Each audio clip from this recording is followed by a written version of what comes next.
Merci beaucoup d'être sortis ce soir. Une chance qu'on n'a pas fait la conférence demain. Donc, merci d'être si nombreux. Je suis Stéphane Schex, la directrice du Cœur des Sciences.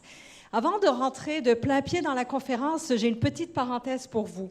Cette année, le Cœur des Sciences fête ses 20 ans.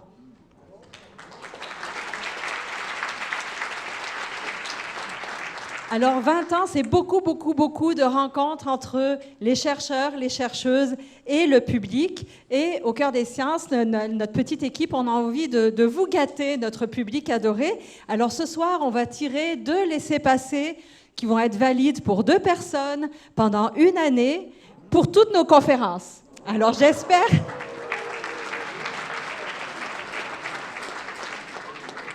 J'espère que les 2 personnes gagnantes vont être heureuses.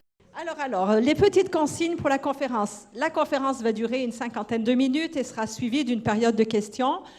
Pour ceux qui sont nouveaux, on a 2 micros ici. Il vous suffit de vous lever et de poser vos questions. Et comme à chaque fois, je vous demande des questions les plus courtes possibles pour qu'on puisse en passer le plus possible. La conférence est filmée, vous l'avez vu, on va la mettre dans 1 semaine ou 2 sur notre chaîne YouTube, donc vous pourrez en parler autour de vous, la faire rayonner. Vous n'êtes pas filmé. Pendant la période de questions, par exemple, votre voix va être enregistrée. Si vous n'êtes pas confortable avec ça, vous venez me voir à la fin de la conférence et on le coupera au montage. Voilà ma dernière page. Alors ce soir, nous avons le plaisir de recevoir Justin Massy. Si vous avez écouté ou lu les nouvelles ces derniers mois, vous l'avez forcément rencontré. Il passe souvent pas mal à Radio-Canada, RDI aussi. Il est professeur et directeur du département de sciences politiques de l'UQAM et il est également co-directeur du réseau d'analyse stratégique. Il s'intéresse aux questions de sécurité internationale, de politique étrangère et d'intervention militaire. C'est donc la personne qu'il nous fallait ce soir. Je lui laisse la parole. Il va nous aider à mieux comprendre tout ce qui se passe en ce moment dans l'actualité. Et puis, je vous retrouve pour la période de questions.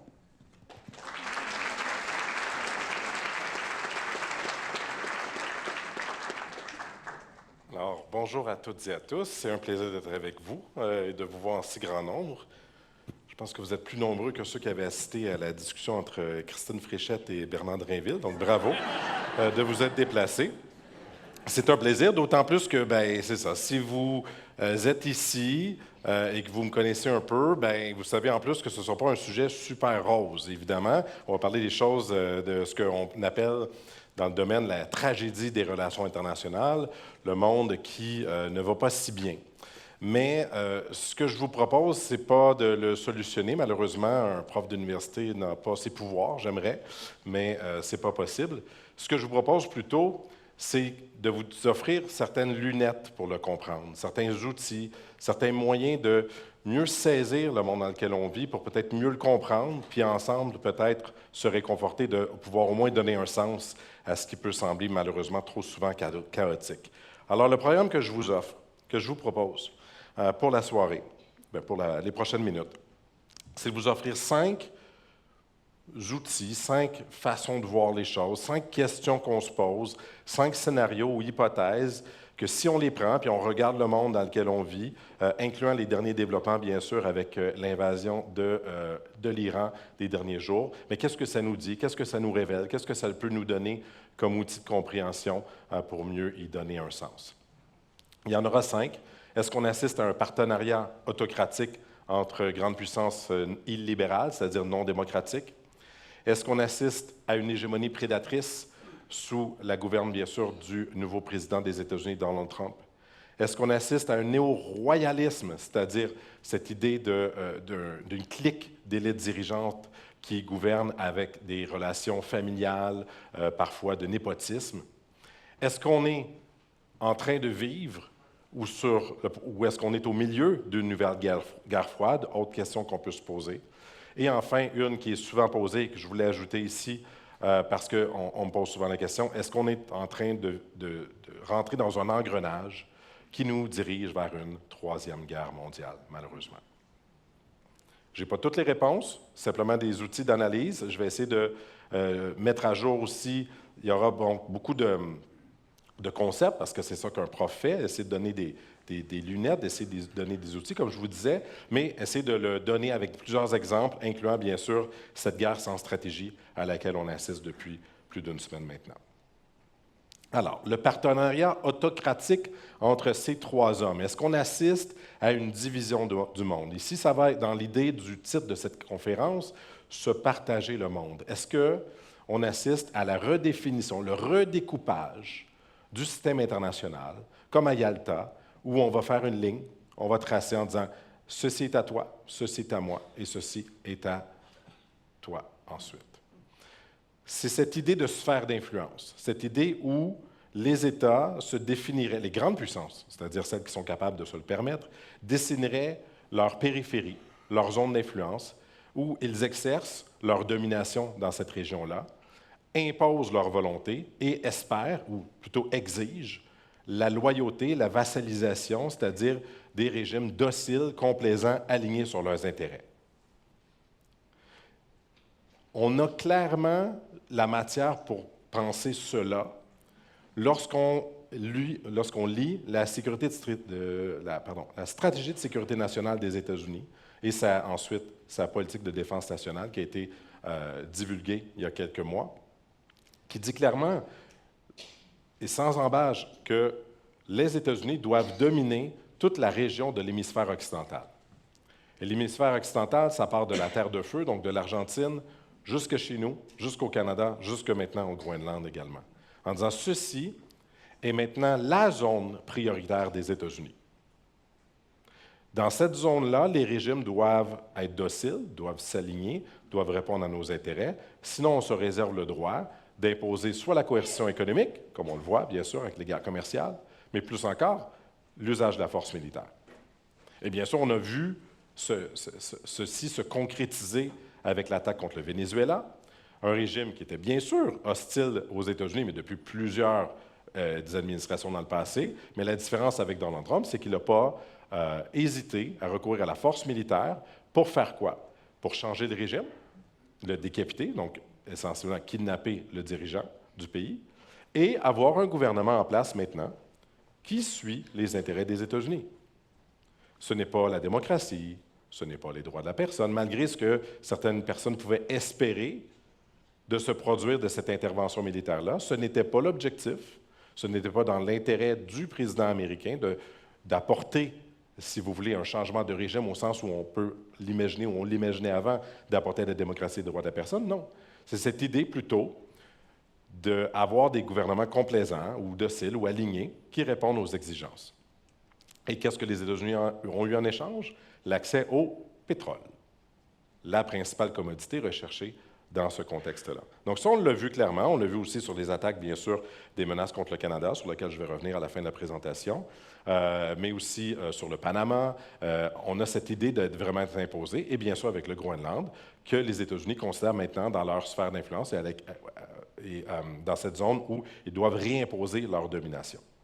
Mais ce n'est pas que les États-Unis. Cette idée de partenariat autocratique, c'est qu'on se divise le monde et les autres grandes puissances nous laissent tranquilles essentiellement. C'est-à-dire qu'elles ont leur propre zone d'influence et respectent, entre guillemets, les zones d'influence des autres.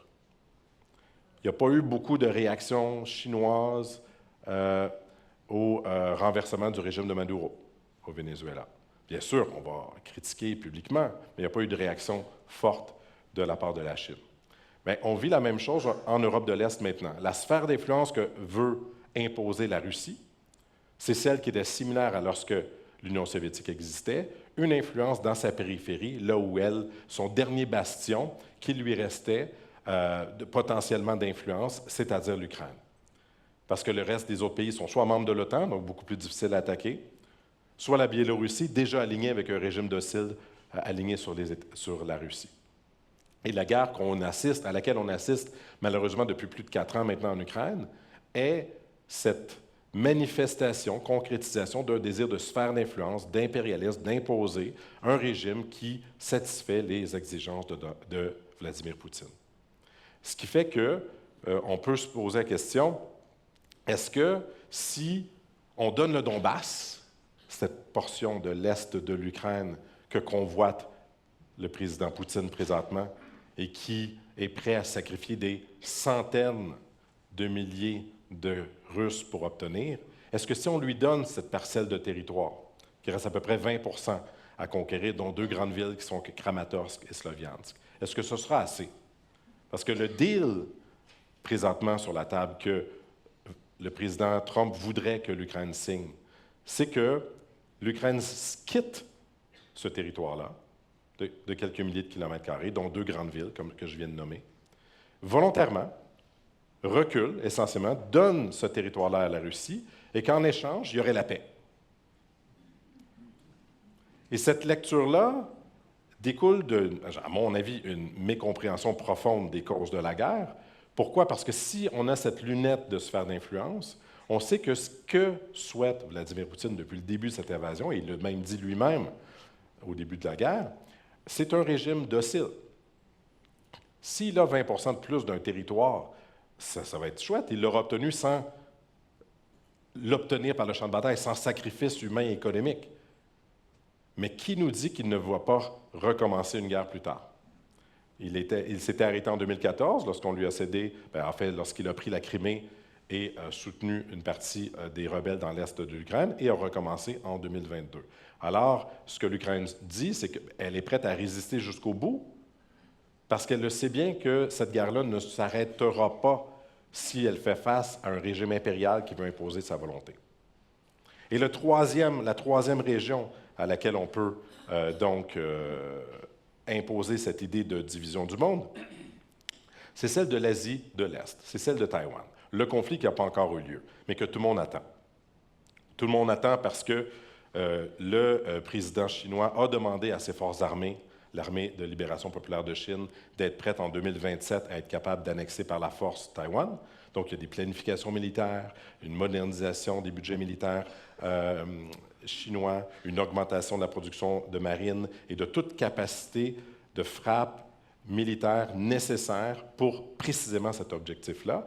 Et l'armée chinoise s'exerce depuis plusieurs années et de manière de plus en plus intensive en 2025, dans les dernières semaines de l'année, à des exercices militaires pour simuler un blocus naval qui serait le prélude d'une attaque au sol de Taïwan. Parce qu'il y a 2 scénarios, soit un blocus naval total, et on ne fait rien, et on laisse donc ce blocus-là s'imposer pour faire pression sur le régime de Taïwan pour qu'il cède sans effusion de sang, ou si les Taïwanais résistent, c'est-à-dire qu'ils s'opposent donc militairement par la force à ce blocus-là, bien, la Chine réagit en légitime défense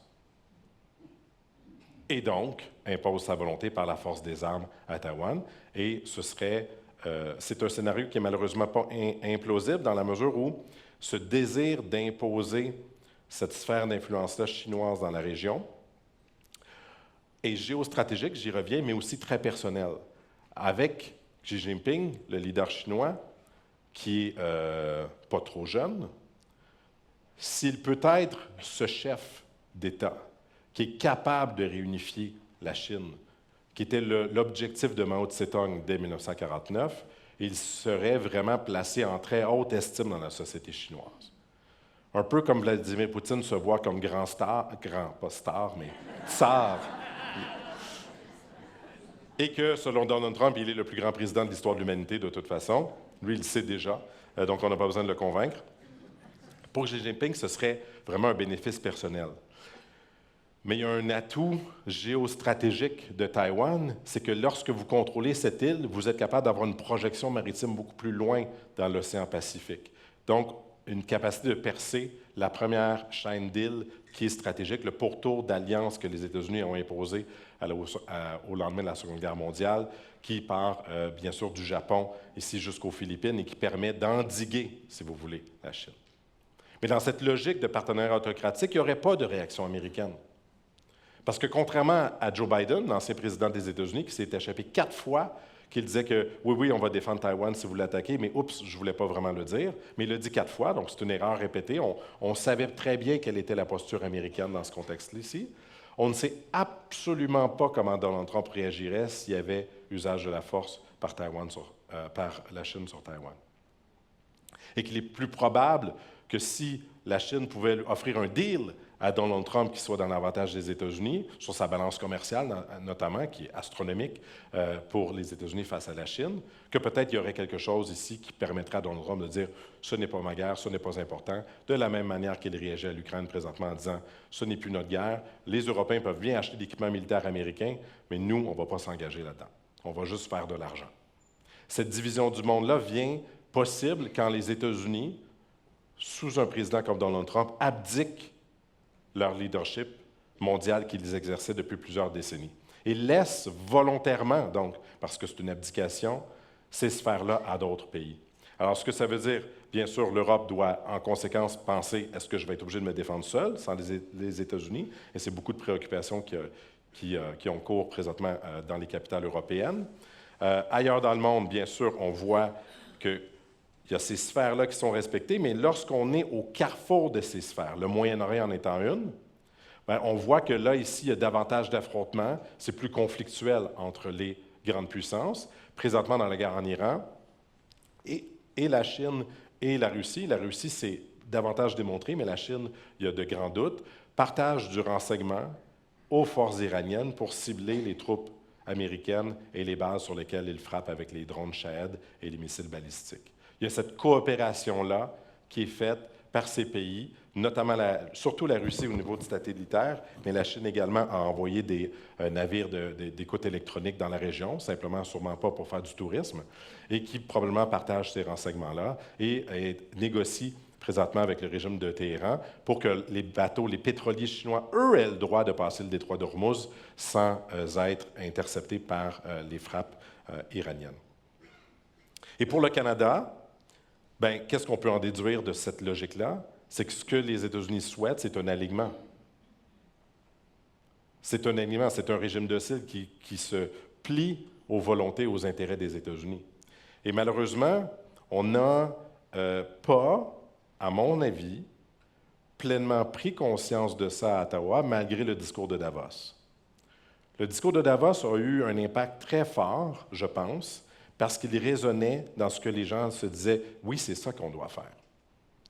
Il incarnait la réponse à cette volonté d'imposition de grandes puissances contre les puissances qu'on dit moyennes, donc les plus petites, les plus faibles, qui disait, incarner essentiellement, unissons-nous et ensemble, on est capable de préserver un certain ordre mondial et se détacher, se distancer des grandes puissances hégémoniques.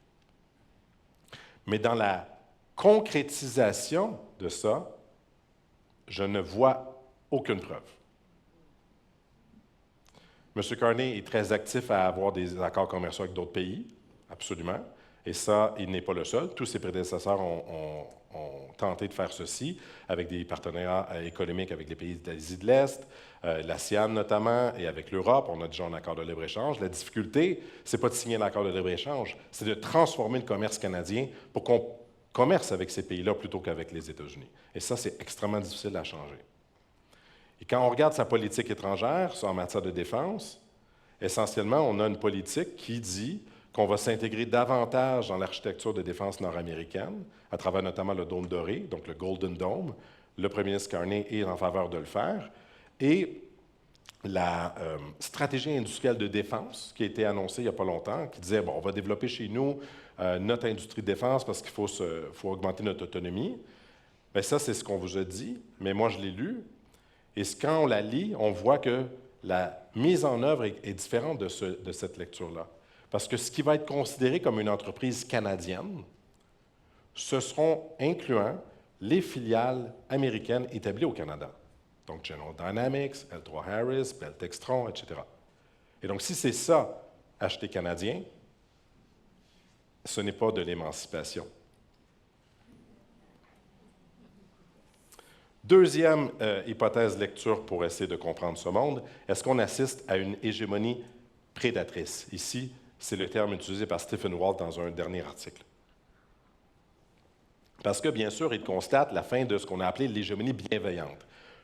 Une puissance dominante comme il n'y a jamais existé dans l'histoire de l'humanité, que sont les États-Unis d'Amérique. Une capacité de projection de la force sur l'ensemble de la planète. À tous les coins, ils peuvent avoir un satellite qui vous observe et vous balance un missile par la tête. Cette projection de force-là est inégalée, mais elle avait été utilisée par les présidents passés de manière relativement restreinte, avec une certaine retenue, surtout contre les alliés des États-Unis. Bien sûr, il y a eu d'autres, les pays communistes ou qui tentaient de changer d'un régime vers les communistes ont eu droit aux forces armées américaines.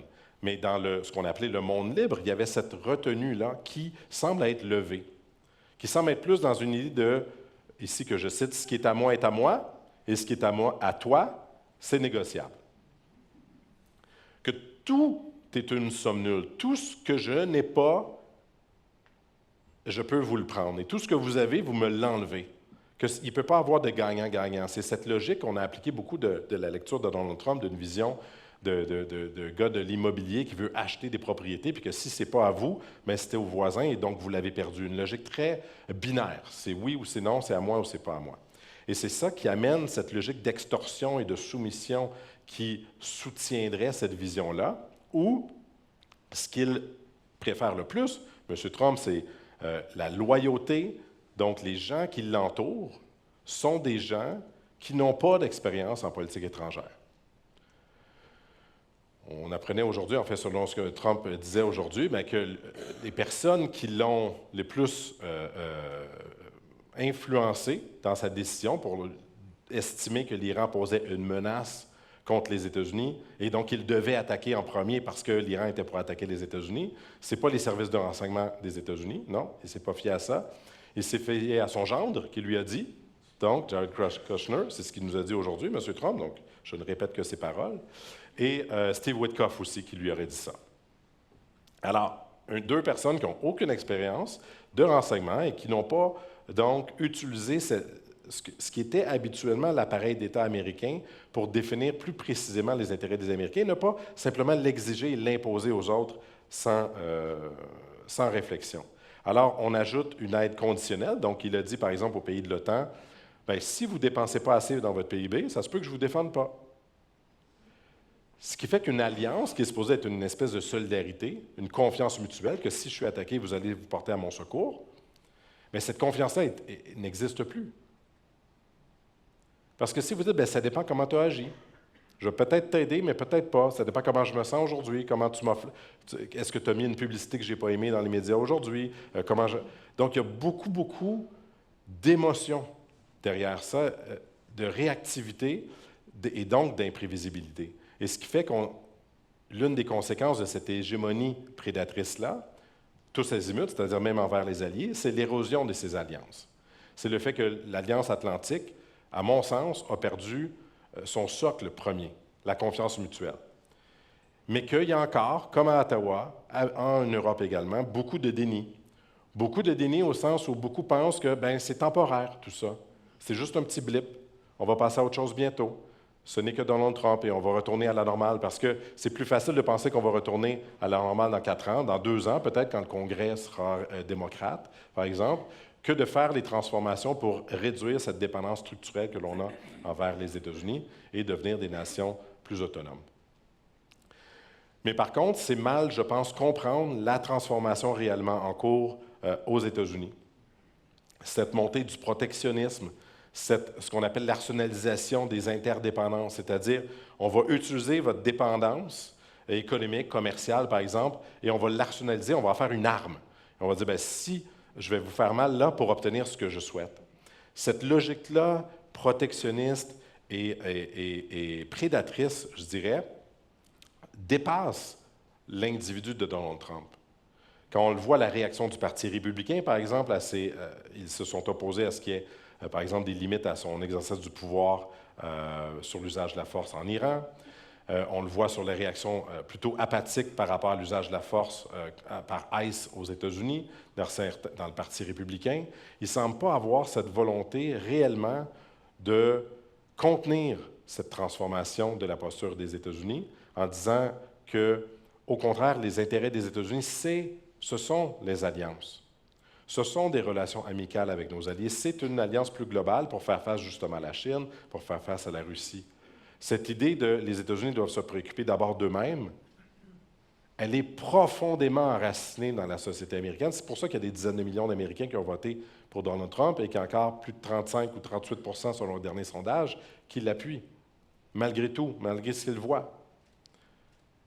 Parce qu'ils vivent une situation économique difficile, ils blâment les administrations passées et ils pensent que cette posture-là de réindustrialiser les États-Unis aux dépens des autres, incluant les alliés, instrumentaliser leur dépendance au profit des États-Unis, c'est la meilleure façon d'augmenter le bien-être des États-Unis. Et c'est pour ça que, à mon avis, on se leurre de penser que ce n'est qu'épiphénoménal, que tout va rentrer dans la normale, parce qu'il y a des causes profondes qui amené Trump au pouvoir, et ces causes-là n'ont pas disparu. Et enfin, il y a en plus, beaucoup de menaces qui sont au niveau de l'ingérence électorale, de la désinformation, de la polarisation idéologique, et de plus en plus l'usage offensif de l'intelligence artificielle, qui utilise les réseaux sociaux, qui utilise toutes les plateformes d'accès maintenant à l'information, pour carrément passer des messages faux, pour transformer les sociétés contre lesquelles ils s'opposent, et passer aussi des messages auprès de leurs alliés. Et qui sont les alliés? Quand à la fois J.D. Vance et Marco Rubio ont fait leur grande conférence à Munich, en Europe, cette année, donc pour Rubio et J.D. Vance, c'était l'année dernière, ils ont mis de l'avant une menace en Europe, la principale menace en Europe. C'est laquelle? Ce n'est pas la Russie qui veut envahir leurs voisins, non. C'est le grand remplacement migratoire par des populations non blanches qui sont en train de dominer l'Europe. Les alliés, du point de vue idéologique des États-Unis de Donald Trump présentement, ce sont les partis comme l'AfD en Allemagne, le Rassemblement national en France, les partis Reform UK dans le Royaume-Uni, tous des partis qui sont parfois en vogue dans les sondages. Parce qu'ils tablent ces mêmes populations-là sur la même lecture des choses qui ont amené Donald Trump au pouvoir. Nous avons été mal servis par la mondialisation, à juste titre. Mais la cause, ce sont les étrangers, ce n'est pas l'absence de redistribution de la richesse qui devrait être mieux développée. Et donc, on assiste sur cette hégémonie prédatrice-là, à mon avis, à trois types d'impérialisme. Un impérialisme des ressources naturelles. Donc, ici, on veut soutirer des ressources pour le profit des États-Unis. Et une des hypothèses, si la guerre en Iran se poursuivait et que les États-Unis souhaitaient d'aller plus loin, on ne sait pas, parce que c'est bientôt fini, mais ça va durer très longtemps. C'est ce que j'ai compris du message hier du président Trump. C'est l'île de Kharg. L'île de Kharg, c'est là où il y a à peu près 80% de la production pétrolière de l'Iran qui est sur cette île, près du détroit d'Ormuz, que les forces américaines pourraient décider de prendre pour saisir, pour enlever un levier économique donc au régime iranien et se servir des intérêts des États-Unis qui visent à détourner cet accès au pétrole-là dont la Chine a besoin dans la région. L'impérialisme est également idéologique. Je faisais référence donc au mouvement d'extrême droite transnational, mais au Canada, la menace spécifique des États-Unis en 2026, c'est le soutien au mouvement sécessionniste en Alberta. Il y aura probablement un référendum sur cette question en octobre, lors des élections albertaines. Et il y a des groupes présentement actifs aux États-Unis sur les réseaux sociaux qui activent leur idéologie pour soutenir ce mouvement-là en disant que c'est une bonne chose et en essayant de propager cette idéologie-là. Donc, à travers ces outils de la technologie, aujourd'hui, à travers ces canaux de désinformation, il y a cette volonté d'imposer donc cette idée de sécessionnisme au Canada, qui bien sûr servirait les États-Unis, parce que le mouvement sécessionniste en Alberta est très différent de celui au Québec. Ce n'est pas basé sur l'idée d'être une nation qui veut protéger sa langue et sa culture. C'est basé sur l'idée qu'on veut payer moins de taxes et vendre plus de pétrole. Et ça, les États-Unis peuvent leur offrir. Et enfin, les États-Unis imposent une vassalisation politique, donc c'est un impérialisme politique, au sens où, dans leur relation, ici l'exemple que je vous donnerai, c'est avec les Européens. On a des États-Unis qui disent, bien, nous, notre priorité, c'est l'hémisphère occidental, donc, comme je vous disais, donc les Amériques, mais pas l'Europe. L'Europe, on le dit clairement dans la stratégie de défense nationale des États-Unis, c'est aux Européens à assurer la sécurité de l'Europe. Ce n'est pas aux Américains. Ce n'est plus aux Américains, parce que c'était le cas depuis, bien sûr, la Seconde Guerre mondiale.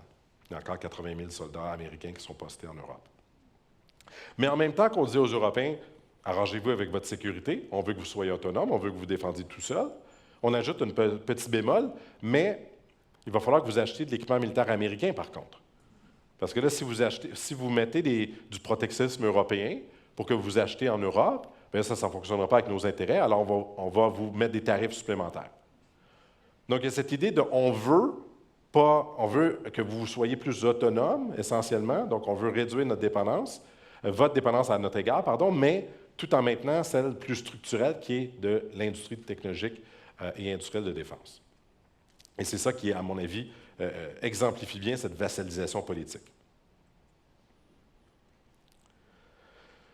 Troisième hypothèse, celle du néo-royalisme.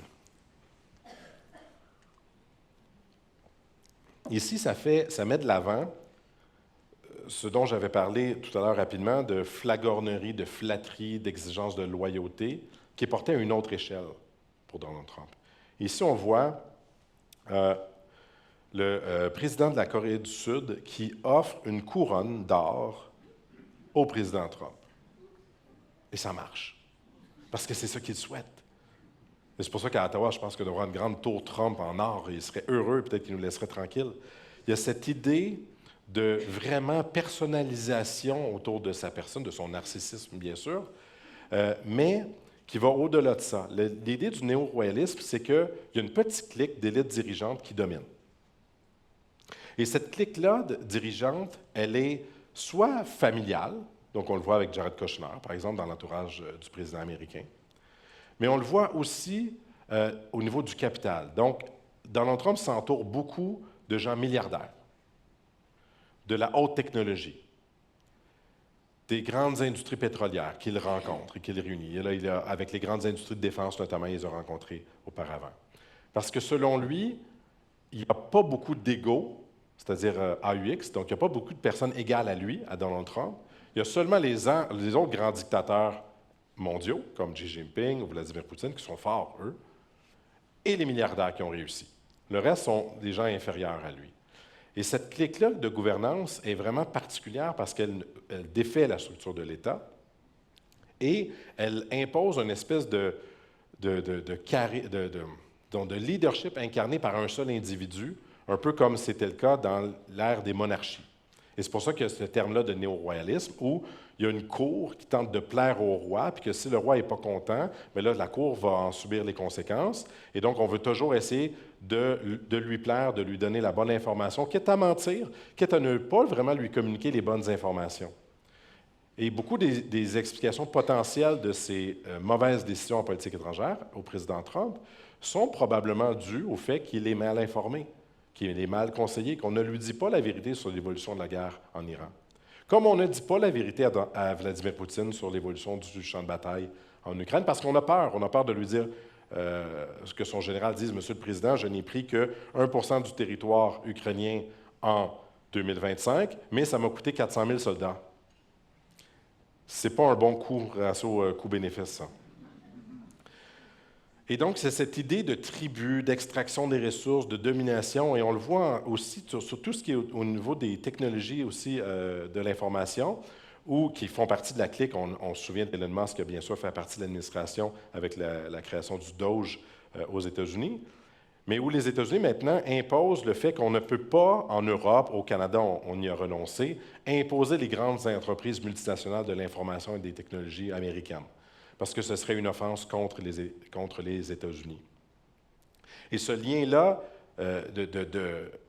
d'intérêt personnel avec ces groupes-là, qui en bénéficient, c'est bien sûr les grands propriétaires de ces firmes-là, un peu comme pour le pont. Toute l'histoire du pont avec le Canada était due au fait que quelqu'un proche de lui a été fâché contre le pont, donc il a fait une grande sortie sur le pont et a menacé sa non-ouverture. C'est très personnalisé autour de la personne et de ses relations familiales, autour du capital aussi, de la richesse, qui peut-être permettent d'expliquer un peu des décisions des États-Unis sous Donald Trump. Une autre hypothèse. Est-ce qu'on fait face au retour de la guerre froide? J'en vois quand même qui savent peut-être c'est quoi la guerre froide ici, selon votre apparence, mais je vais quand même vous l'expliquer. Même quand je donne un cours habituellement de relations internationales à l'UQAM à des gens peut-être plus jeunes que vous, je dois leur expliquer qui a gagné la Seconde Guerre mondiale, parce que des fois, ce n'est pas certain. Donc, c'est important des fois de remettre les bases. L'idée d'une guerre froide, c'est qu'il y a une ligne de démarcation qui sépare les bons des méchants, donc les alliés des forces résistantes. Et qu'il y a une division ensuite qui se fait du monde, un peu à l'image des sphères d'influence, mais où il y a tellement de puissance de part et d'autre qu'il n'y a pas de guerre entre les grandes puissances.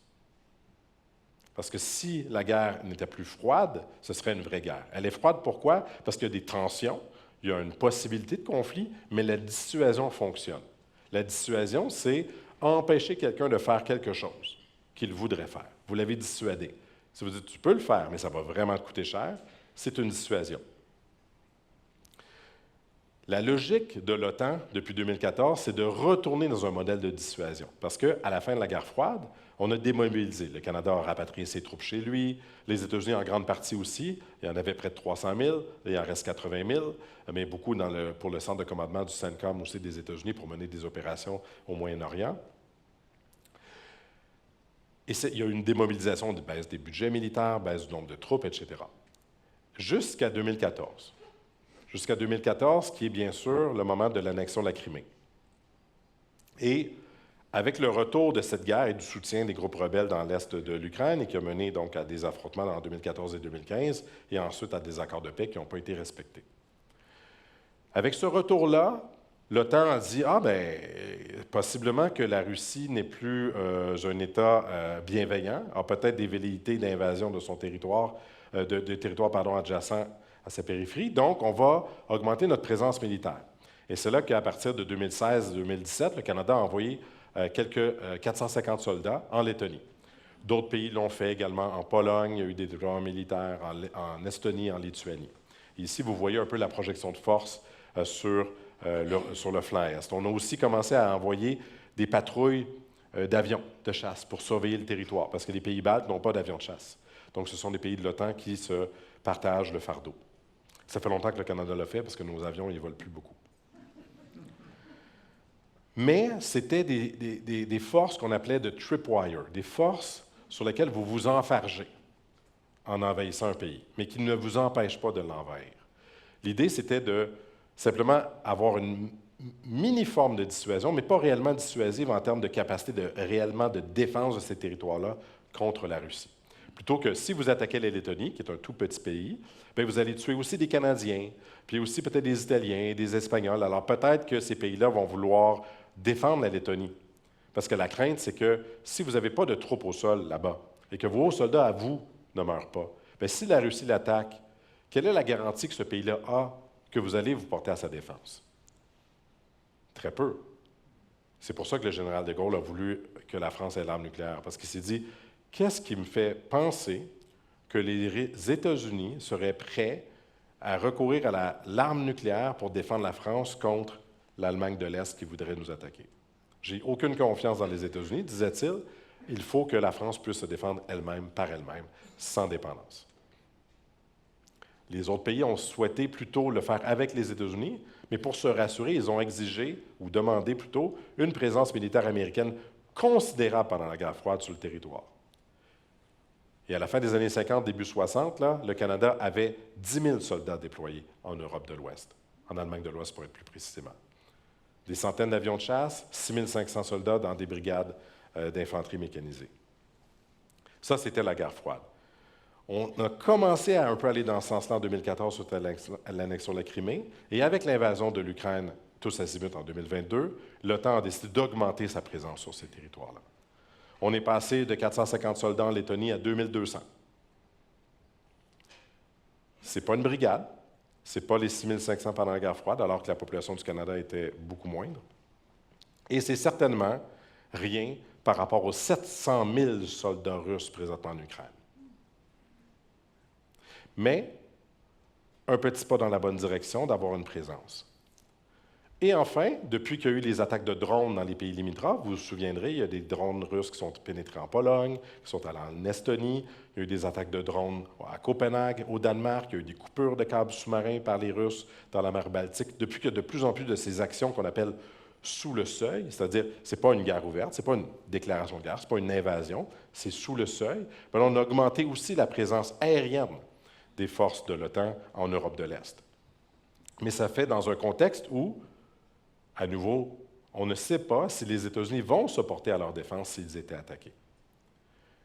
Alors, il y a une très grande crainte présentement en Europe de dire, est-ce qu'on doit européaniser l'OTAN, c'est-à-dire essayer de planifier la défense de l'Europe sans les États-Unis au cas où ils nous lâchent. Mais cette volonté-là n'est pas dominante. La majorité des pays en Europe sont comme le Canada, espèrent que ce n'est que temporaire, souhaitent que ce soit temporaire, même si c'est écrit clairement que ce ne le sera pas dans les documents de stratégie américains, et pensent qu'en tentant de plaire davantage aux États-Unis, par exemple, le Danemark a choisi d'acheter plus de F-35 suite aux menaces d'annexion du Groenland, en se disant, peut-être que ça va calmer, en disant, regardez, on est un allié fiable, que ceci suffira à le convaincre de ne pas nous annexer par la force. Et d'ailleurs, ce n'est pas réglé, cette histoire du Groenland. Il y a eu un, théoriquement, accord entre le secrétaire général de l'OTAN et les États-Unis, mais dans les faits, rien n'a été réellement signé, et les États-Unis n'ont pas officiellement renoncé à leur désir d'être souverains sur une partie du territoire du Groenland.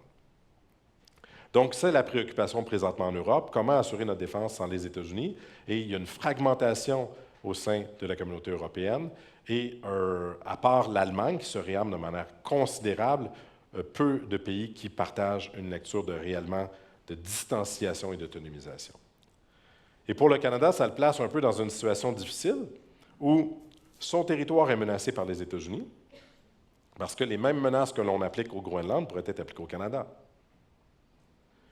Ce que Donald Trump a dit sur le Groenland, c'est disant « Votre territoire est stratégique pour nous, on en a besoin. » Je pense que le territoire canadien est stratégique pour les États-Unis. Les missiles balistiques russes qui viennent vers les États-Unis passent par le Canada. Donc, votre territoire est stratégique pour nous.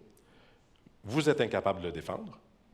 C'est ce qu'il disait aux Groenlandais, aux Danois, dans le fond, qui sont en charge de la sécurité et de la défense du Groenland. Vous êtes incapable de le défendre. Il y a juste nous qui avons la puissance, la capacité de le défendre contre la Russie, contre la Chine, qui navigue vos côtes, même si ça n'a pas été démontré. C'était ça l'argumentaire. Ce même argumentaire-là s'applique au Canada. On a besoin de votre territoire, vous êtes incapable de le défendre, on va le faire à votre place. Notamment parce qu'il peut y avoir des ressources naturelles qui exploitent aussi, qui font partie. Alors, de cette motivation-là. Alors, dans ce contexte-là, le dilemme canadien par rapport à ce retour de la guerre froide, où il y a une ligne de démarcation des pays baltes, présentement, en fait, qui maintenant de la Finlande qui a joint l'OTAN, qui passe par les pays baltes, qui passe au milieu de l'Europe et qui va jusqu'en mer Méditerranée, c'est l'idée de se poser la question à laquelle on s'est posé dans les années 50, quand on a créé l'OTAN. Comment on défend le Canada? Est-ce qu'on doit envoyer 10 000 soldats en Europe? Ou est-ce qu'on doit prioriser notre propre territoire? Le choix stratégique dans les années 50 du Canada a été de faire tout. En 1953, le Canada dépensait 7,5 de son PIB en défense. 7,5 du PIB. Pas 2, pas 3,5, pas 5, 7,5 du PIB. Pourquoi? Parce qu'en même temps qu'il y avait 10 000 soldats en Europe, il crée le NORAD, qui est ce commandement de défense de l'aérospatiale de l'Amérique du Nord, pour augmenter donc sa capacité de détection et d'interception des bombardiers soviétiques qui pouvaient aller vers le Canada, et déployait des milliers de soldats en Corée du Sud pour lutter contre la Corée du Nord qui l'avait envahie. Dans le contexte actuel, ces mêmes trois théâtres reviennent de l'actualité, où le Canada est confronté à devoir aider l'Europe avec ses soldats en Lettonie, devoir défendre son territoire, mais ici, pas nécessairement avec la collaboration heureuse des États-Unis, et possiblement, être impliqué ou aspiré dans un conflit en Asie de l'Est si la Chine décidait, par exemple, d'utiliser la force en mer de Chine méridionale, orientale ou pour Taïwan, notamment.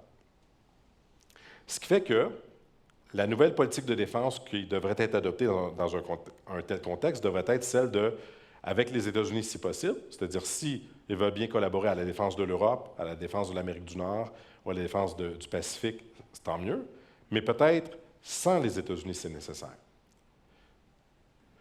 Mais si on fait cette affirmation-là, qui implique cette idée d'autonomie dont je parlais, ça implique des coûts considérables, économiquement considérables. Ça implique donc des sacrifices de la population, comme vous, payeurs de taxes, comme moi. Et cette exigence-là de la société que l'on veut leur demander, en disant on doit être capable de se défendre soi-même, on doit vivre dans un monde hostile où nos voisins ne nous sont plus bienveillants, on doit convaincre de faire ces sacrifices-là.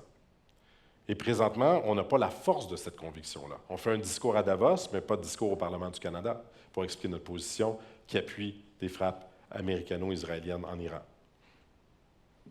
On veut une politique industrielle de défense, mais on dit que les entreprises américaines se qualifient comme canadiennes si elles emploient des Canadiens chez nous. On intègre le dôme doré en acceptant le fait qu'on ne va pas défendre le Canada seul. C'est ce qu'un général me disait la semaine dernière. On n'a pas les capacités de défendre le Canada seul. Il n'y a pas beaucoup de pays où vous pouvez dire ça et que les gens ne se sentent pas honteux.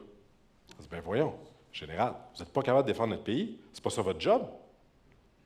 Alors la réflexion qu'on doit avoir, à mon avis, c'est est-ce que c'est la priorité du Canada d'avoir son plus gros contingent de militaires en Lettonie, alors que son propre territoire est dans la ligne de mire des États-Unis?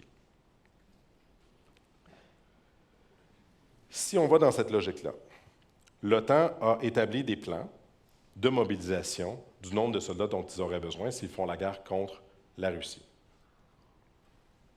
Le plan actuel de l'OTAN, c'est d'avoir à sa disposition 100 000 soldats en 10 jours, 200 000 soldats en 30 jours et 500 000 soldats en 180 jours ou 6 mois. Regarde. Pour justement compenser les 700 000 Russes présentement en Ukraine. Ce plan-là de défense de l'OTAN a été établi avec l'idée que les États-Unis feraient partie de ce contingent des centaines de milliers de soldats, qui n'est pas nécessairement le cas. Alors le Canada, présentement, étudie depuis plusieurs mois un plan de mobilisation nationale, donc vous avez peut-être vu dans les médias récemment, qui dit qu'on veut passer de 71 500 soldats canadiens à 120 000. On l'étudie. On veut passer la force de réserve, donc ceux qui s'entraînent régulièrement, mais à temps partiel dans les forces armées canadiennes, de 23 500 à 100 000, quadruplé le nombre de réservistes. Et surtout, on veut créer une force de réserve supplémentaire de 300 000 personnes additionnelles, pour justement avoir cette capacité de masse face aux conflits de haute intensité, qui sont des masses de tout type. Il y a des masses de missiles, donc des essaims ou des nuées de missiles et de drones, mais aussi une masse humaine pour être capable de résister à ce type de menace. Dans ce contexte-là, on a besoin de beaucoup de soldats, que ce soit par rapport aux menaces sur le territoire, en Europe, catastrophes naturelles, etc. Mais on a un problème de où les trouver, ces personnes. Alors, le plan qui avait été discuté, qui est sorti dans les médias, c'était de dire, bien, où est-ce qu'on les trouve, ces 300 000 supplémentaires-là? Où est-ce qu'on va les voir? Bien, quelqu'un a eu la bonne idée de dire, bien, on va prendre les fonctionnaires fédéraux. Parce qu'eux ne peuvent pas dire non, ils sont employés de l'État, ils ont signé un papier qui dit, bien voilà, c'est eux autres notre force. La chef d'état-major, Jenny Craignan, je pense, n'a pas particulièrement apprécié ce plan. Et de mon point de vue, je me suis dit, bien, s'ils sont mobilisés, parce que malheureusement, il y avait une crise comme ça, qu'est-ce qui gère le gouvernement pendant ce temps-là? Est-ce que c'est qu'on abdique le gouvernement puis on fait juste autre chose? Ça m'apparaît une idée saugrenue. Enfin, dernière hypothèse, est-ce qu'on est près d'une troisième guerre mondiale? Premièrement, définissons ce que ça signifie. On n'est pas dans une troisième guerre mondiale parce que pour que ça en soit une, il faut que au moins 2 grandes puissances hégémoniques se fassent la guerre directement. C'est ce qui s'est passé dans la première, c'est ce qui s'est passé dans la seconde, et c'est ce qui ne s'est pas passé depuis. Il y a des guerres par procuration, comme en Corée du Sud et en Corée du Nord, 1950-53, la guerre du Vietnam, la guerre du Golfe Persique, la guerre Iran-Irak, la guerre en Afghanistan des Soviétiques. Et aujourd'hui, la guerre en Iran, c'est la Russie et la Chine soutiennent le régime de Téhéran contre les frappes israélo-américaines. Mais ce ne sont pas des affrontements directs entre les deux pays, Russie, Chine, États-Unis. Et on peut, bien sûr, s'en réjouir. Mais, malheureusement, les conditions qui pourraient amener jusqu'à un affrontement mondial entre puissances hégémoniques ne sont pas, malheureusement, complètement à exclure. Il y en a 4. Premièrement, il faut des tensions autour d'objets convoités. On veut la même chose. Si la Russie dit « moi, je veux l'Ukraine, je veux qu'elle soit sous mon contrôle », et que les États-Unis disent « nous, on veut qu'elle reste un pays libre et indépendant », il y a possibilité de tension. Et le plus proche qu'on est passé, c'est à l'automne 2022. Donc, quand il y a eu cette contre-offensive, cette première contre-offensive ukrainienne, où les Ukrainiens ont réussi à libérer jusqu'à Kharkiv, donc 25 000 km² dans la première fin de l'été, début de l'automne 2022, beaucoup pensaient que la Russie était pour répliquer avec l'usage d'armes nucléaires tactiques, donc des petites bombes nucléaires, c'est-à-dire plus gros que Nagasaki et Hiroshima aujourd'hui, pour faire un effet sur le champ de bataille. Et que c'était pour amener une logique d'escalade, parce que ce que l'administration Biden lui avait dit à l'époque, c'est qu'on ne va pas vous permettre de recourir à l'arme nucléaire, parce que vous allez briser un tabou, vous allez franchir un seuil qu'on ne veut pas qu'il soit franchi. Il n'y a jamais eu d'usage de l'arme nucléaire depuis l'usage américain contre le Japon, et on veut que ça reste ainsi. Alors, l'un des scénarios qui avait été discuté à l'époque, que selon certaines sources aurait été communiqué de manière informelle aux Russes, c'est que si la Russie utilisait l'arme nucléaire, elle était pour faire face à une riposte conventionnelle américaine en Ukraine qui viserait à détruire l'ensemble des forces russes présentes sur le territoire ukrainien. C'est malheureusement quelque chose, ce sont des tensions auxquelles on a assisté, qui se sont réduites. Pourquoi maintenant? Parce que les objets convoités ne sont plus convoités de part et d'autre. Les États-Unis abdiquent sur l'Ukraine de Donald Trump, et possiblement, comme je le disais au début de la présentation, sur Taïwan également. Ce qui fait que les objets de convoitise sont moins présents. Ce qui reste, ce sont les alliés. Les alliés, donc, présentement le Japon. Le Japon qui fait face à beaucoup de coercitions chinoises présentement. Pourquoi? Parce que la première ministre japonaise, qui a été réélue de manière considérable justement dans ce contexte-là, a dit qu'elle était pour considérer une invasion de Taïwan par la Chine comme étant une menace à sa sécurité nationale, et qu'elle se réserverait le droit de défendre les territoires japonais parce qu'il y a plusieurs îles japonaises qui côtoient, qui sont en périphérie, qui sont proches de Taïwan. La Chine a réagi en imposant des conséquences économiques contre le Japon, et les États-Unis ont répondu avec un beau grand silence de cricket. Un allié de traité, qui théoriquement les États-Unis se sont engagés à défendre face à une agression externe, n'ont pas tenté de raviver cette dissuasion-là pour dire « vous ne pouvez pas toucher au Japon, s'il y a une attaque contre le Japon, ce sera une attaque qui va engager les États-Unis ».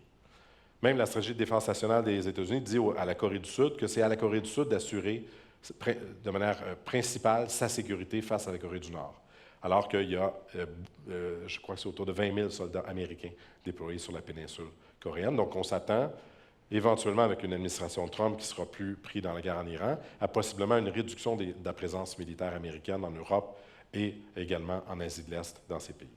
Donc, il semble avoir une baisse des tensions, mais pas nécessairement pour les bonnes raisons.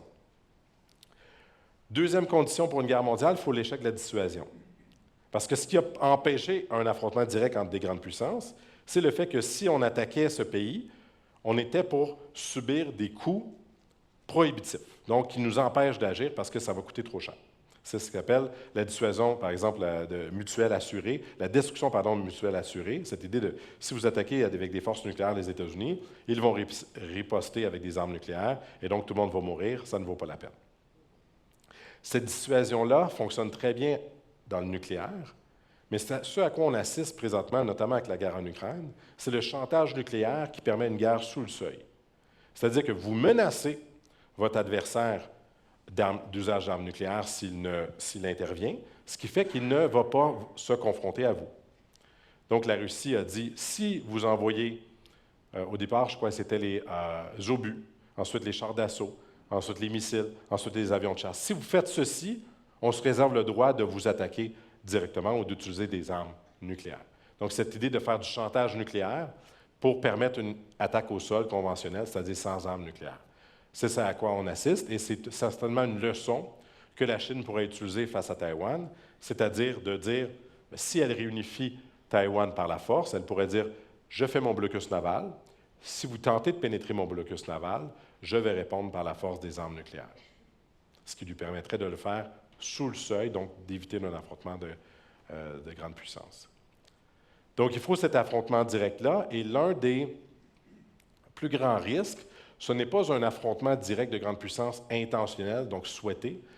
Beaucoup craignent l'accident. L'accident qui mène à une escalade, une spirale de la violence qui dégénère. Par exemple, beaucoup souhaitaient, au début de la guerre en Ukraine, que les forces de l'OTAN, dont les États-Unis, imposent une zone d'exclusion aérienne, ou en anglais, une no-fly zone. Une no-fly zone, c'est ce que beaucoup veulent faire aussi dans la coalition des volontaires, ceux qui veulent protéger l'Ukraine advenant un cessez-le-feu, qui est malheureusement hypothétique pour l'instant. Qu'est-ce que ça veut dire? Ça veut dire que s'il y a un avion russe qui pénètre l'espace aérien que vous protégez, ou s'il y a un drone russe qui pénètre cet espace, ou un missile russe, vous l'abattez. Donc, vous frappez cet avion russe-là avec votre propre avion américain ou allemand ou canadien, si on peut en envoyer. Quelle est la riposte de l'autre pays? Il peut attaquer votre autre avion de chasse dans l'espace aérien. Et donc, vous en abattez un autre. Et donc, vous frappez sa base aérienne. Donc, vous frappez son radar de détection, etc. Et cette spirale-là s'envenime. Alors, malheureusement, l'un des risques qui nous mène jusqu'à un affrontement direct, ce n'est pas la planification stratégique, ce sont des décisions ponctuelles de personnes dans des conflits qui peuvent mener à cette escalade de la violence entre plusieurs pays.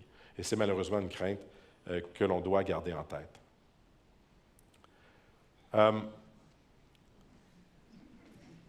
Je veux terminer sur ce que ça signifie pour le Canada. Je pense qu'on a une question à se poser comme pays. Est-ce qu'on veut accepter d'être un vassal? Est-ce qu'on veut accepter, donc, d'aligner nos intérêts sur ceux des États-Unis pour ne pas irriter Trump?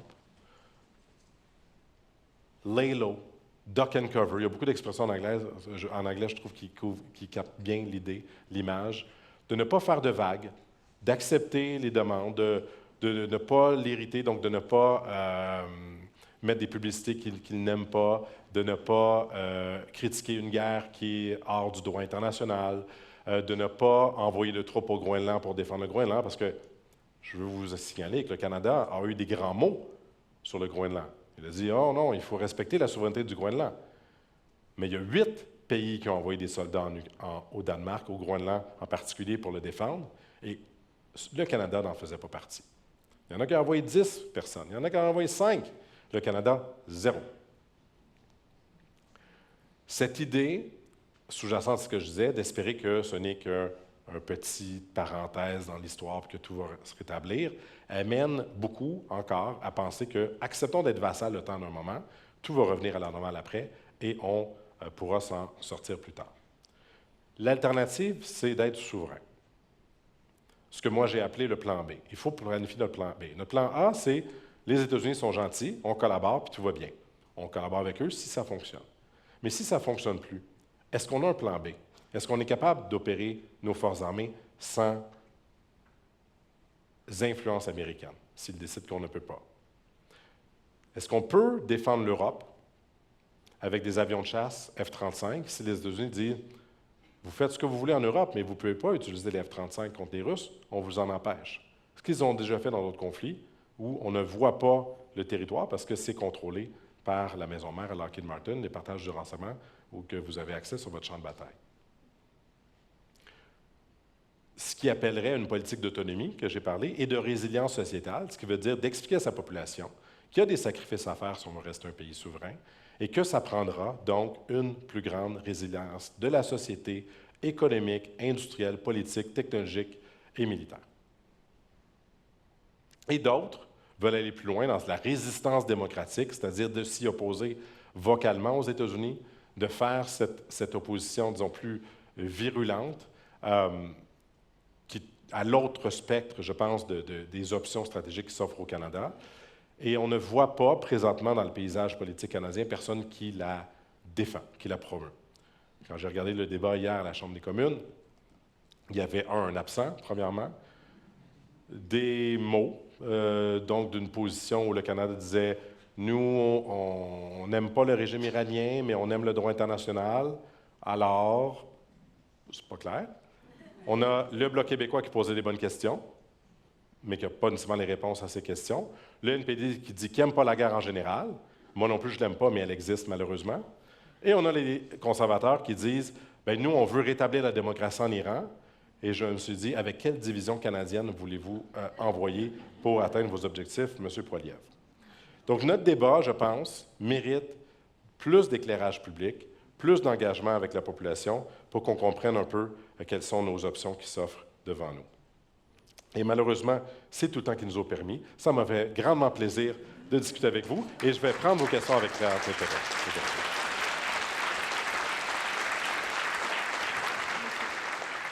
Et moi, à 75 ans, je vous écoute et je suis très perplexe.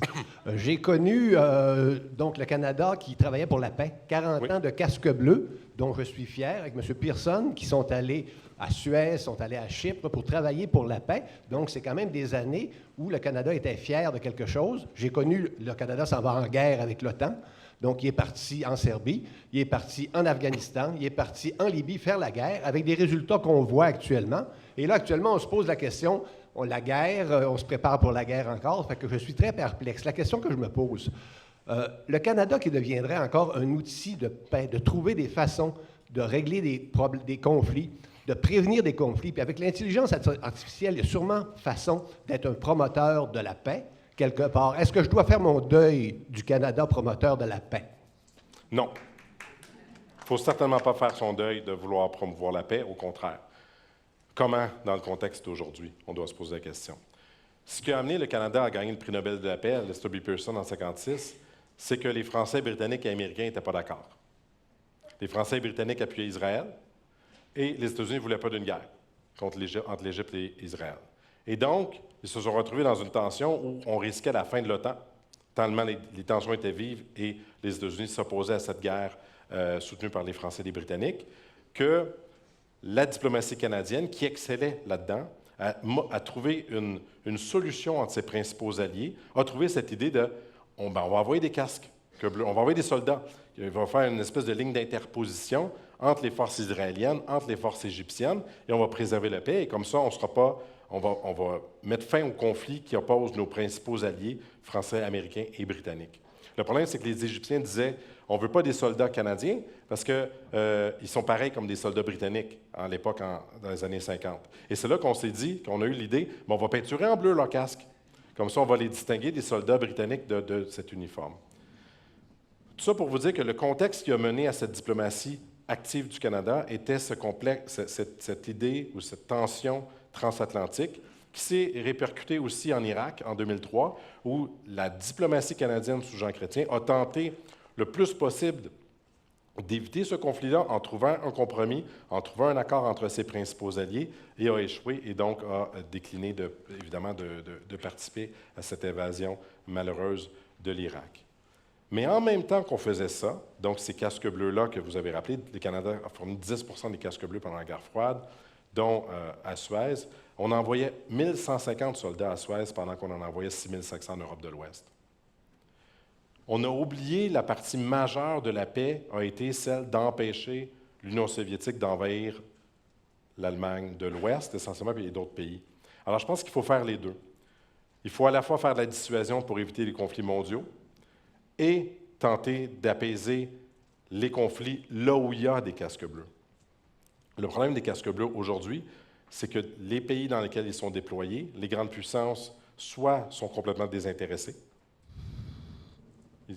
le Soudan en est une, Haïti, où le Canada pourrait offrir, mais qu'on ne veut pas y aller par crainte d'être aspiré dans quelque chose auquel on n'aura pas de solution. Alors, je pense que vous avez raison de vouloir continuer à militer pour la paix. La meilleure façon, à mon sens, c'est d'éviter la spirale de la violence à laquelle on assiste. Mais pour ça, malheureusement, je pense que des causes profondes qui amènent cette violence-là de manière de plus en plus décomplexée, hors du droit international, ont beaucoup à voir avec la transformation qui a eu lieu sous les États-Unis d'Amérique, qui n'ont pas beaucoup d'alternatives pour les puissances moyennes, comme le disait M. Carney. Ce serait difficile pour le Canada de s'opposer réellement à l'invasion de l'Iran, outre des mots. On pourrait faire une résolution aux Nations unies, à l'Assemblée générale. C'est sûr que ça ne passerait pas au Conseil de sécurité des Nations unies, donc il n'y aurait pas de force de casque bleu. On aurait pu penser qu'il y aurait eu un accord pour envoyer des casques bleus à Gaza quand il y a eu un génocide qui a été commis, mais ça n'a pas été assez, parce qu'il y a des blocages au Conseil de sécurité. Quand vous avez tant d'opposition entre les grandes puissances qui ont les vétos au Conseil de sécurité, c'est difficile d'avoir ce type de mission-là. Alors là où ça a lieu, c'est là où malheureusement les grandes puissances n'ont pas d'intérêt, et donc là où on envoie des soldats des pays, disons, en développement comme le Nigeria, l'Indonésie, le Bangladesh, le Népal qui envoie beaucoup de casques bleus, beaucoup moins que de forces maintenant occidentales. Alors, il faut rétablir la paix. Est-ce que c'est à travers les casques bleus ou d'autres formes à laquelle d'autres doivent, que l'on doit imaginer et mettre en place? Je pense que l'avenir nous le dira, mais je salue l'effort et la volonté de rétablir la paix. Peut-être avant de passer à la prochaine question, en dehors de celle sur les casques bleus, on en est où de la diplomatie? Est-ce qu'on a des acteurs qui ont encore une voix, qui sont entendus par les grandes puissances? Il n'y en a pas beaucoup. Il n'y en a pas beaucoup de ces voix. Les principaux médiateurs présentement sont les territoires là où se négocient les conflits, que ce soit en Turquie sur les négociations sur l'Ukraine, au Qatar sur les conflits au Moyen-Orient.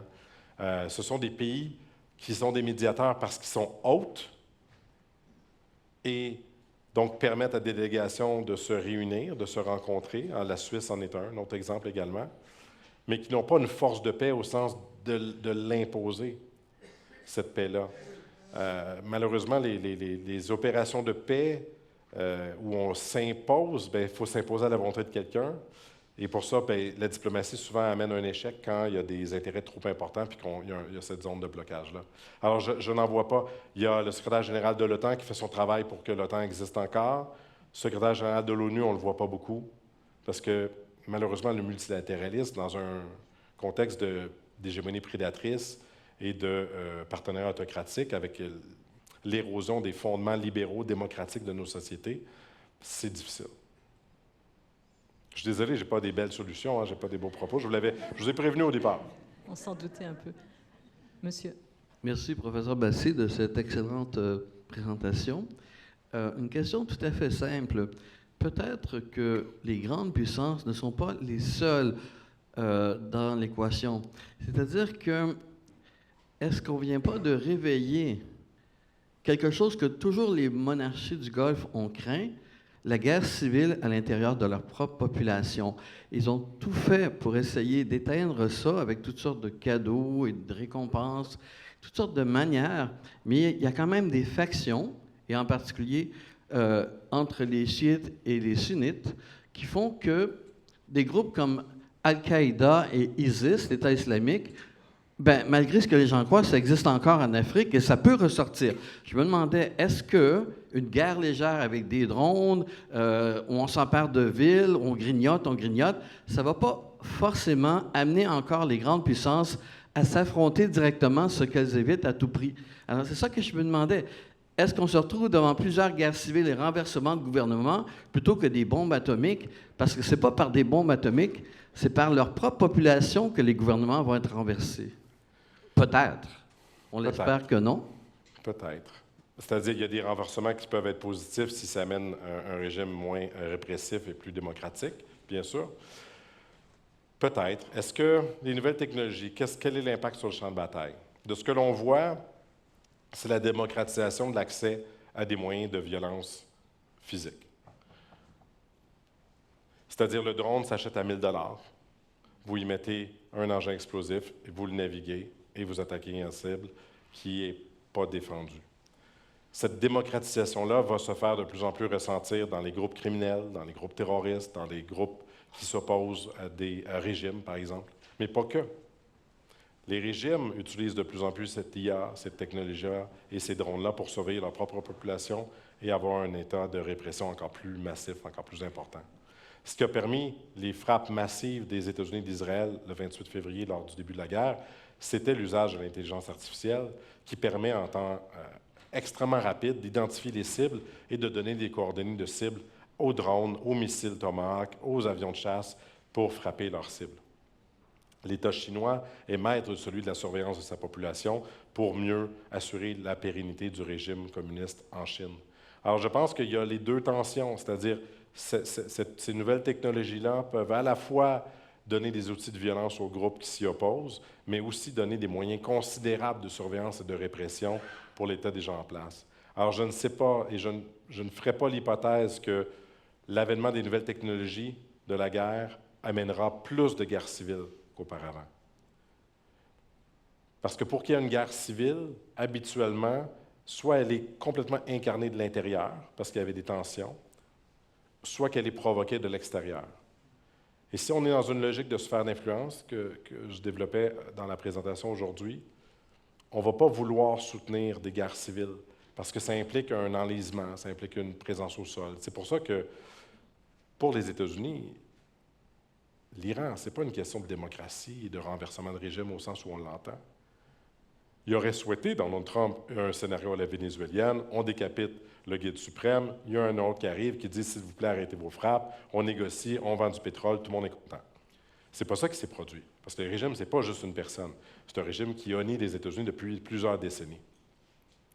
Pour qu'il y ait un renversement puis qu'il y ait une guerre civile, il faudrait que la population ait les moyens de se retourner contre le gouvernement, il faudrait que la police se retourne, il faudrait que les forces paramilitaires bassiges qui dominent la région se révoltent, qu'il y ait une implosion des gardiens de la Révolution, et on ne voit pas ça présentement dans la société, dans la réaction iranienne présentement aux frappes. Alors, ce n'est pas ma lecture, le fait que les guerres civiles sont plus probables dans l'ère actuelle. Moi, je voudrais... Que penser d'un pays comme l'Espagne qui, le lendemain, a condamné l'attaque de l'Iran clairement et qui a dit aussi à l'OTAN, nous autres, 5 on ne le fera pas. 300 milliards d'euros sur 10 ans, coupés dans nos services à la population, favoriser l'industrie de l'armement et la crise climatique, on est contre ça. Ça fait qu'un pays comme l'Espagne fait ça et nous, le lendemain, on appuie, le Canada appuie l'attaque de l'Iran. Oui. Bien, pour moi, il y a des bonnes et des mauvaises postures là-dedans. C'est-à-dire cette idée de dire on ne va pas cautionner une guerre illégale avec des objectifs flous, des mises en œuvre qui il n'y a pas de stratégie pour l'atteindre réellement, et des conséquences où ou bien on va retourner au statu quo, c'est-à-dire vous allez encore avoir un régime théocratique hostile à Israël et aux États-Unis qui va vouloir se réarmer dès la première occasion parce qu'il a survécu, et encore plus fâché d'avoir été frappé, ou vous aurez le chaos total si réellement on réussit à imploser le gouvernement. Donc, soutenir ça, pour moi, m'apparaissait ni stratégiquement pertinent, ni moralement juste, ni légal. Donc, bonne posture là-dessus. Sur les 5 du PIB, après ça, ça devient une question de solidarité. C'est vrai que l'Espagne est loin de la Russie. C'est vrai que les pays baltes vont être frappés bien avant. C'est vrai que la Finlande va être bien frappée avant. Mais une alliance, c'est supposé être celle de partage du fardeau. Un peu comme une société. Ceux qui ont plus d'argent devraient payer plus d'impôts. Ça, c'est mon avis personnel. Et non pas le même pourcentage que ceux qui font 40 000 $ par année. Parce que c'est ça qui est une société plus juste. Le pourcentage du PIB, c'est l'argent que vous avez en fonction de votre richesse. Plus votre PIB est gros, plus vous allez donner de l'argent. Donc, le 2 de la Belgique, ce n'est pas le 2 des États-Unis. Ils ne donnent pas le même nombre de dollars. Alors, pour moi, ça m'apparaît une formule d'équité interpays, donc internationale, en Europe, en disant, oui, on est loin de la frontière, mais la France aussi est loin de la frontière, mais dit, bien, si on laisse la Russie attaquer ses voisins, mener des actions de sabotage, sur les systèmes ferroviaires en Europe qu'on a vus, sur des avions, dans les aéroports, etc., des attaques cyber, si on les laisse menacer aussi les pays baltes de la région, quel ordre veut-on défendre en Europe? Est-ce qu'on peut juste dire, bien, on vous les laisse, c'est pas grave, les Baltes ne sont pas très importants, vous n'êtes pas rendus près de nos frontières. Donc, je pense qu'il y a cette question d'équité qu'il faut, je pense, détacher. Maintenant, le 5 le problème de ce chiffre 5 vous savez d'où il vient? De Donald Trump. Il ne vient pas d'aucune lecture stratégique, là. Il n'y a personne qui s'est dit qu'à 4,9 du PIB, on est vraiment en insécurité, puis à 5, on est correct. C'est pas ça. 5 vient de la tête de Donald Trump. il disait, bien, vous ne dépensez pas assez, il faut qu'on atteigne 5 %. Et là, il y a eu les sommets de l'OTAN, il y a eu des gens intelligents qui ont commencé à travailler sur le problème. Et là, c'est là qu'ils sont arrivés avec l'astuce que, bien, en fait, 5, ce n'est pas vraiment 5, hein, c'est 3,5 plus 1,5. Ça fait 5. Fait qu'on va enlever 1,5. 1,5, c'est pour des infrastructures connexes à la défense, comme par exemple une autoroute, le 3e lien à Québec, s'il y a lieu. Notre TGV, parce qu'on va envoyer du monde d'une ville à l'autre quand ça va arriver en 2049 ou quelque chose peut-être. Ça, c'est. Donc, le Canada a déjà dit à l'OTAN, nous, votre 1,5 % on l'a déjà atteint. Pouf, c'est réglé. On n'a rien fait. Donc, on est à 3,5 %. Le 3,5 % a été évalué sur la base de mobilisation dont je vous parlais, avoir une capacité de 500 000 soldats, et ensuite plusieurs cibles capacitaires. Il nous faut tant d'avions, tant de satellites, tant de drones, tant etc., pour faire les plans de défense. Combien ça coûte les produire? Voici le montant que ça prend, et on se donne 10 ans pour l'atteindre. Alors, je pense qu'il peut y avoir une logique derrière ça, parce que, idéalement, cet argent-là ne se servira pas. Il va ne servir qu'à empêcher un conflit d'émerger entre la Russie et les pays de l'OTAN. Ce qu'on souhaite, à mon avis, c'est ce que je souhaite, qu'il n'y ait jamais de conflit entre les pays de l'OTAN et la Russie directement. Monsieur? Bonjour, merci beaucoup. C'était vraiment très intéressant. J'aimerais revenir, professeur, sur les États-Unis. Ça m'inquiète beaucoup de vous entendre dire que Donald Trump n'est pas juste un petit hockey historique, que malheureusement, il semble avoir un changement de paradigme important aux États-Unis. Là. Vous avez parlé de protectionnisme. J'aimerais ça vous entendre sur le corporate America. Parce qu'on sait que la plupart des grandes multinationales dans le monde, les sièges sociaux sont aux États-Unis. Plusieurs gens qui investissent à la bourse, la plupart des grandes entreprises qui sont cotées en bourse et tout ça. Comment que c'est vécu, ça? Et est-ce que, justement, cette partie de la société, là, qui est quand même... on parle d'une démocratie, mais aux États-Unis, on sait que l'argent est beaucoup utilisé dans les campagnes électorales. Ils n'ont pas nos lois électorales ici sur le financement des campagnes. Comment vous voyez ça dans les prochaines années? Est-ce que vous pensez que Corporate America, voyant que réindustrialiser les États-Unis, c'est à peu près impossible quand on sait que tout peut se faire ailleurs à moindre coût, et au final, une entreprise, on le sait, on comprend qu'elle est là pour faire de l'argent, faire des profits. Comment que ça va s'embriquer, ça, dans la société américaine, là, en termes d'influence que, justement, les industriels, les multinationales peuvent avoir, justement, sur les prochaines années là, aux États-Unis, en termes politiquement? C'est une excellente question. Et on voit déjà un peu les modèles émerger avec Donald Trump, c'est-à-dire qu'il y a des règles pour tous, puis après ça, il y a des exceptions pour ses amis. Vous l'avez vu. Sur les semi-conducteurs qu'on peut exporter à la Chine maintenant parce qu'il a fait un deal où les États-Unis peuvent acheter une part des marchés d'une entreprise. Et dans le fond, c'est purement parce qu'il y a des relations personnelles, un peu dans le néo-royalisme dont je parlais tout à l'heure, des relations de népotisme entre certaines personnes et ils pensent faire du profit. Donc, ça devient très personnel, certaines relations où on fait des exemptions d'un côté. De l'autre, au niveau de la politique industrielle militaire, les budgets sont tellement faramineux que la réindustrialisation via ces armements-là risque de se produire et risque d'être à l'intérêt des États-Unis. Donc, je ne pense pas qu'il va y avoir une contradiction ici. Mais dans les secteurs plus automobiles, ça, c'en est un, bien sûr, qui concerne le Canada, effectivement, mais dans la mesure où le marché américain est tellement plus important que le marché canadien, si l'entreprise doit faire un choix d'avoir une capacité de vendre ses produits sans tarif parce qu'elle a une usine aux États-Unis, le choix va devenir économique à la fin. Peut-être pas avec la même rapidité que souhaité par Donald Trump, qui, au début de ses tarifs, là, parlait de Liberation Day, là, de journée de la libération, puis qu'on était pour tout régler d'un coup, parce qu'effectivement, on ne réindustrialise pas un pays du jour au lendemain. Mais si, effectivement, ces mesures protectionnistes-là, qui ont commencé avec Joe Biden et qui se sont accélérées avec Trump, se poursuivent encore avec une autre administration qui va hériter possiblement d'un nouvel accord de libre-échange ou libre-échange, je ne sais pas qu'est-ce qu'il sera avec les États-Unis. Pourquoi revenir en arrière s'il y a déjà des transformations industrielles qui servent les intérêts des ouvriers, de la population locale du Michigan ou de d'autres États qui ont été victimes de cette désindustrialisation et qui sont des électeurs clés dans des États pivots. Alors, je pense que ça va dépendre des secteurs, de l'impact politique que ça peut avoir et de la capacité des grands, disons, du grand capital américain à aller chercher des exemptions là où ça les sied. Ça les sied, par exemple, de ne pas être taxés dans les grandes multinationales d'information et technologies numériques. Donc, ils obtiennent ceci de la part des États-Unis parce qu'ils financent, de toute façon, les campagnes électorales des présidents. On ne peut pas être président sans être soutenu par des millions de dollars d'entreprises. Alors, il y a tout un système qui est vicié en faveur de l'argent et qui donne présentement énormément de pouvoir à ce groupe de peu de gens qui dominent le gouvernement et qui ont eu ce qu'ils souhaitaient avec Donald Trump, une réduction des impôts. Monsieur. Oui, bonsoir. J'aimerais savoir où vous situez le rôle de Netanyahou dans cette... Bien, Marco Rubio l'a dit. Il a été... faut lui donner sa franchise. Marco Rubio, il a de la misère à mentir. Il n'est pas aussi bon que le président.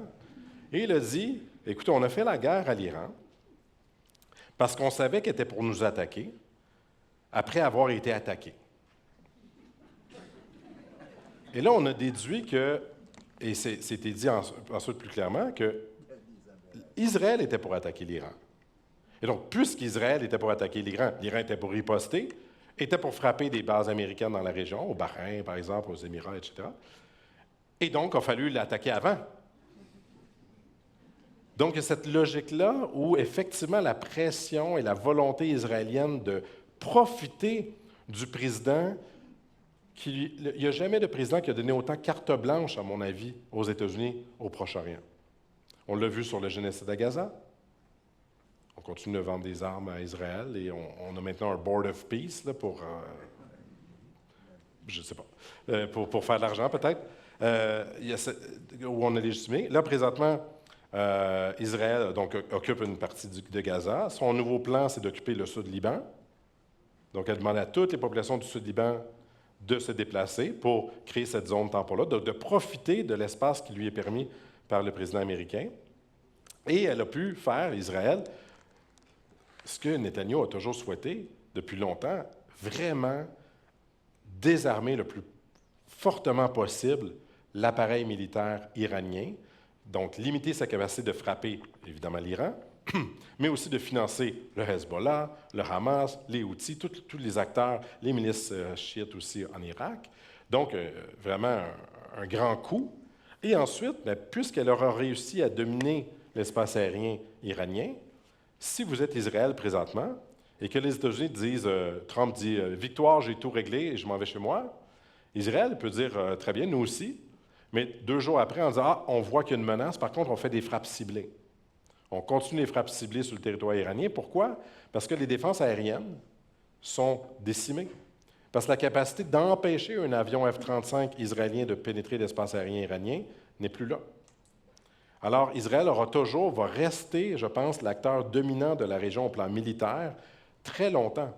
Parce qu'avec justement la permission qui a été offerte par Donald Trump de reconfigurer le Moyen-Orient au profit des intérêts israéliens. Rapidement, est-ce qu'on peut prétendre que Netanyahou tire certaines ficelles? Est-ce que non, Trump... moi, je ne crois pas ça. On disait ça pour Vladimir Poutine aussi, qu'il y aurait du compromat, qu'il y aurait des photos compromettantes de Donald Trump. Écoutez, le gars, il est accusé de viol. C'est pas ce que je soulevais. Pardon? OK, pardon, excusez, j'ai mal compris votre question. Je suis désolé. Est-ce que Netanyahou influence Donald Trump? Oui, bien sûr, il l'influence. Il tire les ficelles. Il tire les ficelles dans sa sens. Le lobby juif oui, américain a certainement un poids dans la balance. Je ne sais pas si c'est le lobby juif, mais Benjamin Netanyahou, le premier ministre d'Israël, lui, a beaucoup d'influence à la Maison-Blanche, absolument. Parce que c'est lui qui en tire le plus grand bénéfice présentement. Mais je pense qu'il le fait, Donald Trump, pas parce qu'il veut lui plaire, c'est parce qu'il croit que c'est la bonne chose à faire de sa conception des choses. Et donc, Netanyahou a saisi l'opportunité d'un président qui ne connaît pas grand-chose, qui se fie à pas grand monde, sur la base de peu d'informations. Mais pourquoi il est si convaincu de ça? Je pense que ça conforte sa vision des choses. On lui a dit, écoutez, vous pouvez regarder ce qu'on a fait en juin 2025. On a frappé les capacités nucléaires iraniennes. On est sorti de là rapidement. On a crié victoire. Moi, je vous promets une guerre facile, une guerre rapide. Et c'est vraiment ce que Donald Trump, je suis persuadé, croyait. Il croyait que quelques jours de frappe, et il s'est dit, mais pourquoi, comment ça, il résiste encore? C'est quoi ce pays qui ne veut pas joindre les États-Unis, se fier aux États-Unis, s'aligner sur les États-Unis? Il y a cette vision que pourquoi les autres pays ne veulent pas juste... Vous allez me suivre? C'est d'une naïveté. J'ai 3 enfants. C'est comme si je parlais à mon enfant. Il y a vraiment cette naïveté-là du monde, de sa conception de l'importance qu'il peut accorder. Et je pense qu'on lui a dit, ce sera une guerre facile, Monsieur le Président. Vous frappez, vous sortez, vous déclarez victoire. Et il pourrait le faire, mais il aura causé plus de tort qu'il y en avait avant.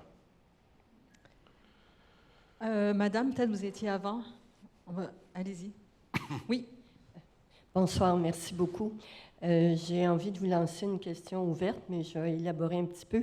Et la place de l'Afrique dans toute cette configuration-là mondiale.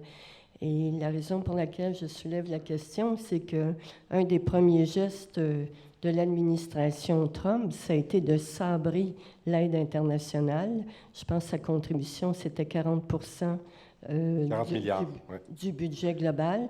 Le gouvernement canadien annonce les mêmes intentions. Le gouvernement du Québec vient de couper les budgets de beaucoup d'organismes. Et finalement, bon, on sait qu'il y a plusieurs pays africains en guerre, mais c'est aussi parfois des guerres par procuration. Sauf que là, on sait que les guerres, il y a beaucoup de personnes qui vont mourir sous les bombes. Mais la pauvreté, la baisse de l'aide internationale, on annonce des millions de morts dus à des famines, des maladies et tout ce que la pauvreté entraîne. Donc, voilà, j'ai le même constat que vous. C'est l'oublier et malheureusement, des populations les plus vulnérables seront les plus affectées. Parce que cette montée en puissance de la violence, ce réarmement auquel tous les pays maintenant prennent part se fait constamment au détriment de l'aide internationale. Se fait au détriment de populations qui vivent des atrocités, mais qui ne sont pas dans les lieux stratégiques d'opposition entre grandes puissances, qui ne sont pas au carrefour, donc qui opposent, comme l'Asie de l'Est, comme l'Europe de l'Est, comme le Moyen-Orient. Donc, il y a un désintérêt. Il y a un État qui a de l'intérêt, c'est la Chine, qui profite de ce... Et la Russie, mais qui récemment a plus de difficultés, parce que bien sûr, vous savez que les Français ont quitté beaucoup de pays de l'Afrique francophone et ont été remplacés par des soldats russes ou des mercenaires russes également, mais qui n'ont pas apporté leurs fruits, qui n'ont pas réussi à consolider le pouvoir des régimes qui les payaient. Et là, maintenant, il commence à avoir une remise en question de ceci, d'autant que la Russie a de la difficulté à maintenir ses capacités de projection aussi dans ces pays. Et la Chine, elle, a une stratégie qui n'est pas militaire, une stratégie qui est surtout économique, mise en base à base militaire à Djibouti. C'est cette idée d'acheter, de donner beaucoup d'argent, mais de prendre possession en échange. Prendre possession des ports, donc ici avec un T, les aéroports, les ressources naturelles, les mines, etc., qui servent les intérêts des chaînes d'approvisionnement chinois et qui mettent en situation de dépendance économique certains régimes au profit du Parti communiste chinois, mais ils ne le font pas pour aider la population locale. Ils le font pour leur enrichissement personnel. Alors, c'est une terre de convoitise, c'est une terre d'extraction, c'est une terre de qu'on pourrait appeler néocolonialisme d'aujourd'hui économique, qui est malheureusement l'une des grandes victimes de cette tragédie à laquelle on assiste. Je vous remercie. Madame. Oui, bonjour, merci. Vous avez parlé de la situation au Canada, de l'autonomie, de la résilience, mais de la capacité à convaincre une population de vivre des sacrifices ou de s'engager. Je serais curieuse de vous entendre sur la position d'un Québec indépendant. C'est sûr que le timing n'est pas super. On n'est pas en 95, n'est-ce pas? On s'est dit, peut-être qu'on aurait dû. Parce qu'évidemment, on est dans une ère, je vais le prendre donc de manière globale, ensuite on va le ramener au Québec, on est dans une ère où les petites nations s'allient. Ils s'allient au plan commercial, ils s'allient au plan militaire, parce qu'ils font face à des grandes puissances prédatrices. Alors, l'Union européenne a été créée justement parce qu'il y a des économies qui sont trop petites pour vivre seules. On va partager, on va avoir une politique commerciale commune, on va avoir une libre circulation des populations, on va avoir des programmes d'aide agricole, etc. Tout ça, c'est construit en se disant on est trop petit seul, on va s'allier, puis on va être capable d'avoir un niveau de vie plus élevé. Et c'est ce qui a permis quand même à l'Europe de l'Est maintenant d'être aussi, de profiter de cette mondialisation, si on veut, via l'intégration au sein de l'Union européenne. Mais elle s'est faite dans un contexte où les États étaient déjà souverains, qui ont cédé une partie de leur pouvoir à une entité supranationale, qui est maintenant la Commission européenne, puis et l'Union européenne de manière plus générale. Alors que ce qu'on demande au Québec, c'est pas de passer d'un État souverain et de dire, OK, bien, on va se mettre en commun avec les Canadiens pour avoir un peu plus de libre-échange, pour avoir de la libre circulation des populations. C'est le contraire, c'est qu'on profite de cette union canadienne-là, si vous voulez, mais en n'étant pas un État. Et c'est le problème de la nation, c'est-à-dire qu'elle souhaiterait avoir son État, et on s'en est donné un qui vit en parallèle. On vit vraiment souvent dans un monde parallèle au reste du Canada. On n'écoute pas la même chose, on ne lit pas la même chose, on ne pense parfois pas de la même façon. C'est des mondes assez différents qui donnent l'illusion que l'on vit déjà de manière séparée, dans un certain sens. Alors pourquoi aller plus loin? Pourquoi rompre quelque chose qui ne fonctionne pas si mal? Je pense que c'est ce qui explique une partie de l'opinion. C'est pas tant donc le fait qu'il y a du grand nationalisme au Québec, mais pas toujours autant de souverainisme. Alors, dans ce contexte-là, si vous proposez de faire du Québec un pays, je pense que le fardeau, c'est de démontrer pourquoi avoir la pleine maîtrise de l'État est nécessaire. Qu'est-ce qu'on veut aller chercher comme pouvoir supplémentaire?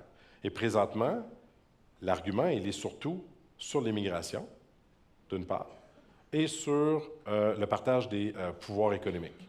Donc, de pouvoir décider d'une politique économique et de réduire nos dépenses. Mais je lisais le livre bleu des relations internationales du Québec, donc le Parti québécois a lancé, je pense que c'était en novembre ou décembre, si ma mémoire est bonne, dernier. On parlait un peu des relations internationales d'un Québec souverain. On disait un Québec souverain fera partie de l'OTAN et fera partie du NORAD. Moi, je me suis attardé à ça. Moi, mon expertise, c'est la politique de défense, c'est pas le reste. Donc, tout le reste, vous pouvez le prendre pour des pincettes. C'est juste mon opinion. Mais là-dessus, je me suis dit, est-ce qu'on sait, au PQ, que faire partie de l'OTAN, ça veut dire 5 du PIB en défense? Et est-ce qu'on sait que faire partie du NORAD, ça veut dire acheter des F-35? Sinon, vous êtes exclu du NORAD, selon l'ambassadeur américain au Canada? Et si c'est le cas, comment vendre ça à une population en disant on va gagner quelque chose qu'on n'avait pas avant sur cette facette-là? Ça sera difficile à vendre. Et je ne dis pas que ce n'est pas un projet légitime, mais de convaincre une population de faire ce pas-là, non pas de passer d'un État souverain à mettre en commun des ressources, mais de passer d'un État séparé, mais toujours donc dans la Fédération canadienne, à passer à l'autre étape, dans un contexte dans lequel on vit maintenant, c'est difficile et je pense que c'est ce qui explique le changement de posture de Paul Saint-Pierre Plamondon, qui dit, bien, on a du temps. Le référendum n'aura pas lieu en 2026, 27, 28. Il va avoir lieu après qu'on ait fait tout un processus de calendrier qui a été établi, qui amène le Québec en 2029. Mais qu'est-ce qui arrive en 2029? Il y a une nouvelle présidence américaine. Ce timing-là arrive pas pour rien, parce que je pense que si on avait proposé un référendum en 2026, 27 ou 28, dans le contexte actuel, les gens auraient craint, premièrement, les représailles américaines, s'il y en a, ou au contraire, peut-être l'ingérence américaine en disant, bien, nous, on va soutenir la souveraineté du Québec. Ce serait dans l'intérêt des États-Unis de diviser le Canada, de le fragmenter pour mieux l'absorber morceau par morceau. Et ça aussi, ça pourrait jouer contre le projet indépendantiste d'avoir des États-Unis qui grappillent le Canada morceau en morceau également. Voilà. Monsieur. Oui, j'aimerais ça vous entendre parler, si possible, des capacités de l'Europe à se défendre sans les États-Unis. Vous avez parlé de Gaulle, dans l'époque de Gaulle, où ils ont eu l'arme nucléaire. Je sais aussi qu'ils n'étaient pas membres de l'OTAN. Oui. Non, ils sont membres de l'OTAN. Ce n'est pas des plans pas des plans militaires, par contre. OK. Et je sais qu'ils avaient créé leur propre aviation à l'époque, alors je ne sais pas oui. ce qu'il y en est. En fait, la France, c'est le seul pays qui est capable de se défendre seul. C'est-à-dire qu'il y a des capacités souveraines. Cette idée ils font un équipement de A à Z avec la propriété intellectuelle, la capacité de production fait en France et qui n'ont pas à dépendre d'un autre pays. Alors que les autres ont souvent eu des acquisitions militaires dans les chaînes multinationales qui font qu'ils sont un peu plus dépendants. Il y a quelques exceptions. Pour la France, la catapulte sous le porte-avions, qui est américaine, mais pour le reste, là, c'est grosso modo français. Mais il n'y a pas ça en Europe at large, donc dans l'ensemble de l'Europe. L'industrie de défense européenne, elle est fragmentée. Chaque pays fait ses choses et a des partenariats avec d'autres pays et beaucoup avec les États-Unis. Ce qui fait qu'il y a comme une douzaine, je pense, de chars d'assaut en Europe. Au lieu d'en avoir un qu'on pourrait mutualiser, acheter de même, ça coûterait moins cher, ça soit plus efficace. Les chantiers navals, il y en a dans tous les pays développés. Pas développés, mais avec une grande économie, excusez. Donc, que ce soit l'Espagne, l'Italie, les Britanniques, les Allemands, tout le monde fait des navires. Alors qu'on pourrait dire, on va se spécialiser, ce serait logique de se spécialiser. En plus, ils font partie de l'Union européenne. Mais il n'y a pas ça parce que tout le monde veut des emplois locaux chez eux et préserver donc cette production parce que c'est beaucoup d'argent, les navires. Alors, on aime beaucoup que ça soit associé. C'est ce qu'on a fait au Canada. On a créé de toutes pièces 2 chantiers navals et un 3e ensuite à Lévis, donc à Halifax et à Esquimalt en Colombie-Britannique, pour créer des navires que personne d'autre que le Canada va opérer. C'est pas super efficient, là. Il n'y a pas d'exportation de nos navires. À part les brise-glaces qu'on fait avec la Finlande et les États-Unis, nos navires de combat, nos navires extra-côtiers, tout ça sont purement pour une consommation locale. Ça coûte plus cher, mais ça crée des emplois. Fait que beaucoup a eu cette logique-là, ce qui fait que l'Europe, elle est fragmentée. Et ensuite, sa dépendance, pour terminer avec les États-Unis, elle est structurelle, au sens où les États-Unis possèdent encore des capacités clés qui empêchent l'Europe seule de se défendre.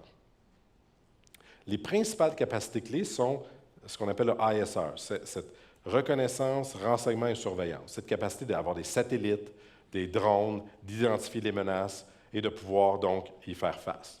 Ça, les États-Unis ont une prédominance là-dedans et les Européens commencent à investir là-dedans, avec les Allemands notamment, pour avoir une plus grande résilience, que ce soit sur le GPS ou que ce soit les autres systèmes de communication et de navigation également, et sur la capacité de production de masse. Quand les Français et les Britanniques ont fait la guerre en Libye en 2011, Obama ne voulait pas vraiment, mais il les a appuyés par en arrière, donc « leading from behind », excusez, pour ma mauvaise traduction. Et après quelques jours, les Français et les Britanniques ont manqué de munitions. Ils n'étaient plus capables de mener la guerre. Donc, ils ont dû acheter des munitions aux États-Unis parce qu'ils n'ont pas les industries nécessaires pour soutenir un rythme d'une guerre qui, par rapport à l'Iran, était de très faible intensité. Vraiment. Alors, on ne peut même pas imaginer avec la Russie. La Russie, qui a 40 de son économie qui est maintenant dévouée à la guerre, qui produit 2,5 millions de missiles et de drones par année, de millions de drones et de missiles par année, qui modernise ses infrastructures nucléaires et qui dit qu'il veut restructurer l'ordre de sécurité européen. Et face à ça, il y a encore cette idée de peut-être qu'on pourrait travailler ensemble puis être plus efficient, mais pas avec le même, je pense, sentiment d'urgence. Et l'élément déclencheur qui a amené ce plus grand sentiment d'urgence-là, il a fallu des États-Unis de Donald Trump de dire « on vous abandonne » pour qu'il y ait eu cette étincelle en Allemagne de dire peut-être qu'il va falloir faire quelque chose pour faire que l'Europe soit plus indépendante militairement. Et ça va prendre des années pour l'atteindre. Mais si l'Allemagne met en place un programme de 500 milliards qu'elle a mis de l'avant présentement, il y a des chances que ça puisse aboutir. Peut-être, avant de passer à la dernière question, par rapport à la puissance militaire, pouvez-vous nous donner une idée de quelle est cette puissance militaire aux États-Unis? Est-ce qu'elle est aussi limitée que ce que dit Trump, parce qu'on n'est pas dans une économie de guerre? Est-ce que son intervention en Iran, si ça s'embourbe, est-ce qu'on arriverait à, pas à épuiser, mais à restreindre vraiment les réserves? Donc, il y a une pénurie de certaines capacités clés qu'on voit en Iran. Ce sont les intercepteurs. Les intercepteurs, c'est sur les systèmes Patriot et les systèmes TAID de défense antiaérienne et de défense antimissile.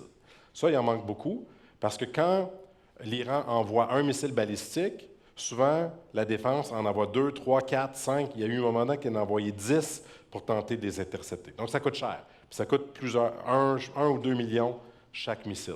Donc, ça fait cher à chaque frappe. Donc, si l'Iran en envoie 20, 30, 40, 50, bien, vous pouvez imaginer que c'est une des façons d'épuiser les stocks. Alors, qu'est-ce que les Iraniens et Américains ont fait? Bien, ils ont frappé les lanceurs. Les lanceurs, c'est les camions qui tirent la capacité d'envoyer ce missile-là. Et donc, ils ont des drones qui surveillent, des satellites qui surveillent l'espace aérien, qui surveillent le territoire iranien, et qui, dès qu'ils voient donc un lancement de missiles, ils l'abattent. Et aujourd'hui, donc, depuis les derniers jours, il y a beaucoup moins de frappes balistiques iraniennes qu'il y en avait au début du conflit, parce qu'à chaque fois qu'ils ont envoyé, ils ont frappé. Et donc, oui, il y a un manque d'intercepteurs, parce que l'industrie n'est pas assez grande, mais là, ils vont augmenter leur production en conséquence. Mais ils compensent leur faiblesse défensive par une capacité offensive sans égale. C'est ça la force de la puissance américaine, je l'ai dit rapidement, c'est cette capacité d'identifier une cible et de la frapper au centimètre près, partout sur la planète, à n'importe quel endroit. Par contre, ça donne une très grande capacité de contrôler l'espace aérien, mais ça ne remporte pas une guerre. Aujourd'hui, je lisais avant de venir ici, dans les dernières heures, qu'il y a une spéculation à l'effet que l'Iran pourrait miner, donc poser des mines sous-marines dans le détroit d'Ormuz. Ça, c'est la pire chose. Ça peut prendre des mois et des années à enlever ces mines-là pour que les pétroliers puissent passer. Donc, une capacité de résistance sous, ce n'est peut-être pas les grands arsenals militaires, technologiques très importants, mais capacité de nuire à l'économie mondiale, de nuire au pays qui t'envahit, restera toujours plus forte que la grande capacité de domination par les airs et par les prouesses, entre guillemets, qui sont des prouesses. Je veux dire, l'opération menée au Venezuela, c'est quand même incroyable de mener une telle opération et d'être capable de détruire systématiquement l'Iran, qui s'était doté de capacités de défense aérienne russes, montre vraiment la supériorité technologique des Américains par rapport aux technologies russes, au moins dans ce conflit-là. Mais est-ce que ce serait assez pour un conflit, pour le gagner? Non, en Iran, et assez contre un pays comme la Russie et la Chine? Non, parce qu'eux, ils ont l'arme maîtresse de dire, bien, si vous ne faites ça, bien, c'est fini, nous, c'est l'arme nucléaire de toute façon, alors tout le monde y perd. Monsieur? Excellent. Merci. Bonjour. Outre la Russie et la Chine, justement, on parlait d'armes nucléaires. Les puissances émergentes, l'Inde, le Brésil, le Pakistan, qui a l'arme nucléaire, ils sont où dans ce grand échiquier-là? Donc, oui, le Pakistan a l'arme nucléaire, effectivement, et l'Inde, pas le Brésil. Ils sont où? Ils sont des pays, donc, avec des intérêts régionaux. Ce qui fait qu'ils ont une capacité de protection de leur territoire qui est régionale, mais qui n'est pas globale. C'est pour ça qu'on ne les appelle pas des grandes puissances. La capacité de projection, même la Russie, il y a beaucoup de débats, est-ce que c'est vraiment une grande puissance dans la mesure où sa capacité de projection, elle est à quelques kilomètres de ses frontières, beaucoup plus que mondiale. On l'a vu reculer en Syrie, on l'a vu reculer en Afrique, on l'a vu reculer en Iran présentement, bien sûr, que j'ai mentionné. Alors, ces pays-là, je pense qu'ils sont présentement dans une montée en puissance économique, démographique et, en conséquence, militaire, mais qui n'est pas de l'ordre similaire de ce que sont les États-Unis, bien sûr, et la Chine d'aujourd'hui, et qui vont éventuellement s'accrocher. L'accrochement, bien sûr, entre l'Inde et le Pakistan, il est notoire, et il y a eu des escarmouches, il y a toujours la crainte d'un conflit qui peut se réémerger par accident, comme je le disais, qui est souvent malheureusement la cause de certaines guerres, où on a mal calibré quelque chose et on tire le premier, mais qui, jusqu'à présent, ont réussi à contenir, peut-être grâce aux efforts de Donald Trump, parce que, selon lui, il a réglé le conflit indo-pakistanais. C'est juste que le premier ministre Modi n'a pas voulu le reconnaître, alors lui a imposé 50 % de tarifs, parce qu'il n'était pas gentil. Alors, je pense que cette tension-là va rester, elle est là pour durer. Je ne vois pas, au contraire, dans les tendances pakistanaises et indiennes, d'éléments qui portent à croire que ça va changer. Cette tension-là, au contraire, avec la montée en puissance de l'Inde, au plan démographique et économique, ça ne risque, à mon sens, que de s'accélérer, parce que les tensions sont vives. Et du côté du Brésil, bien, ça va être intéressant de voir jusqu'où ils vont permettre aux États-Unis de s'imposer dans l'Amérique latine. Est-ce qu'il y aura une limite ou est-ce qu'on va l'accepter? Mais tant qu'il y aura cet alignement idéologique entre certains groupes qui dirigent un pays et l'administration américaine, peut-être qu'ils vont réussir à tempérer, mais c'est, à mon sens, plus un point d'interrogation à ce stade pour le moyen terme pour le Brésil. Je ne sais pas si je répondais à votre question comme il faut. Alors, merci. Il n'y a pas d'autres questions. On va clore la soirée. Merci beaucoup, Justin Massy, pour cette belle conférence. Merci à vous tous d'être venus ce soir. Bon retour chez vous.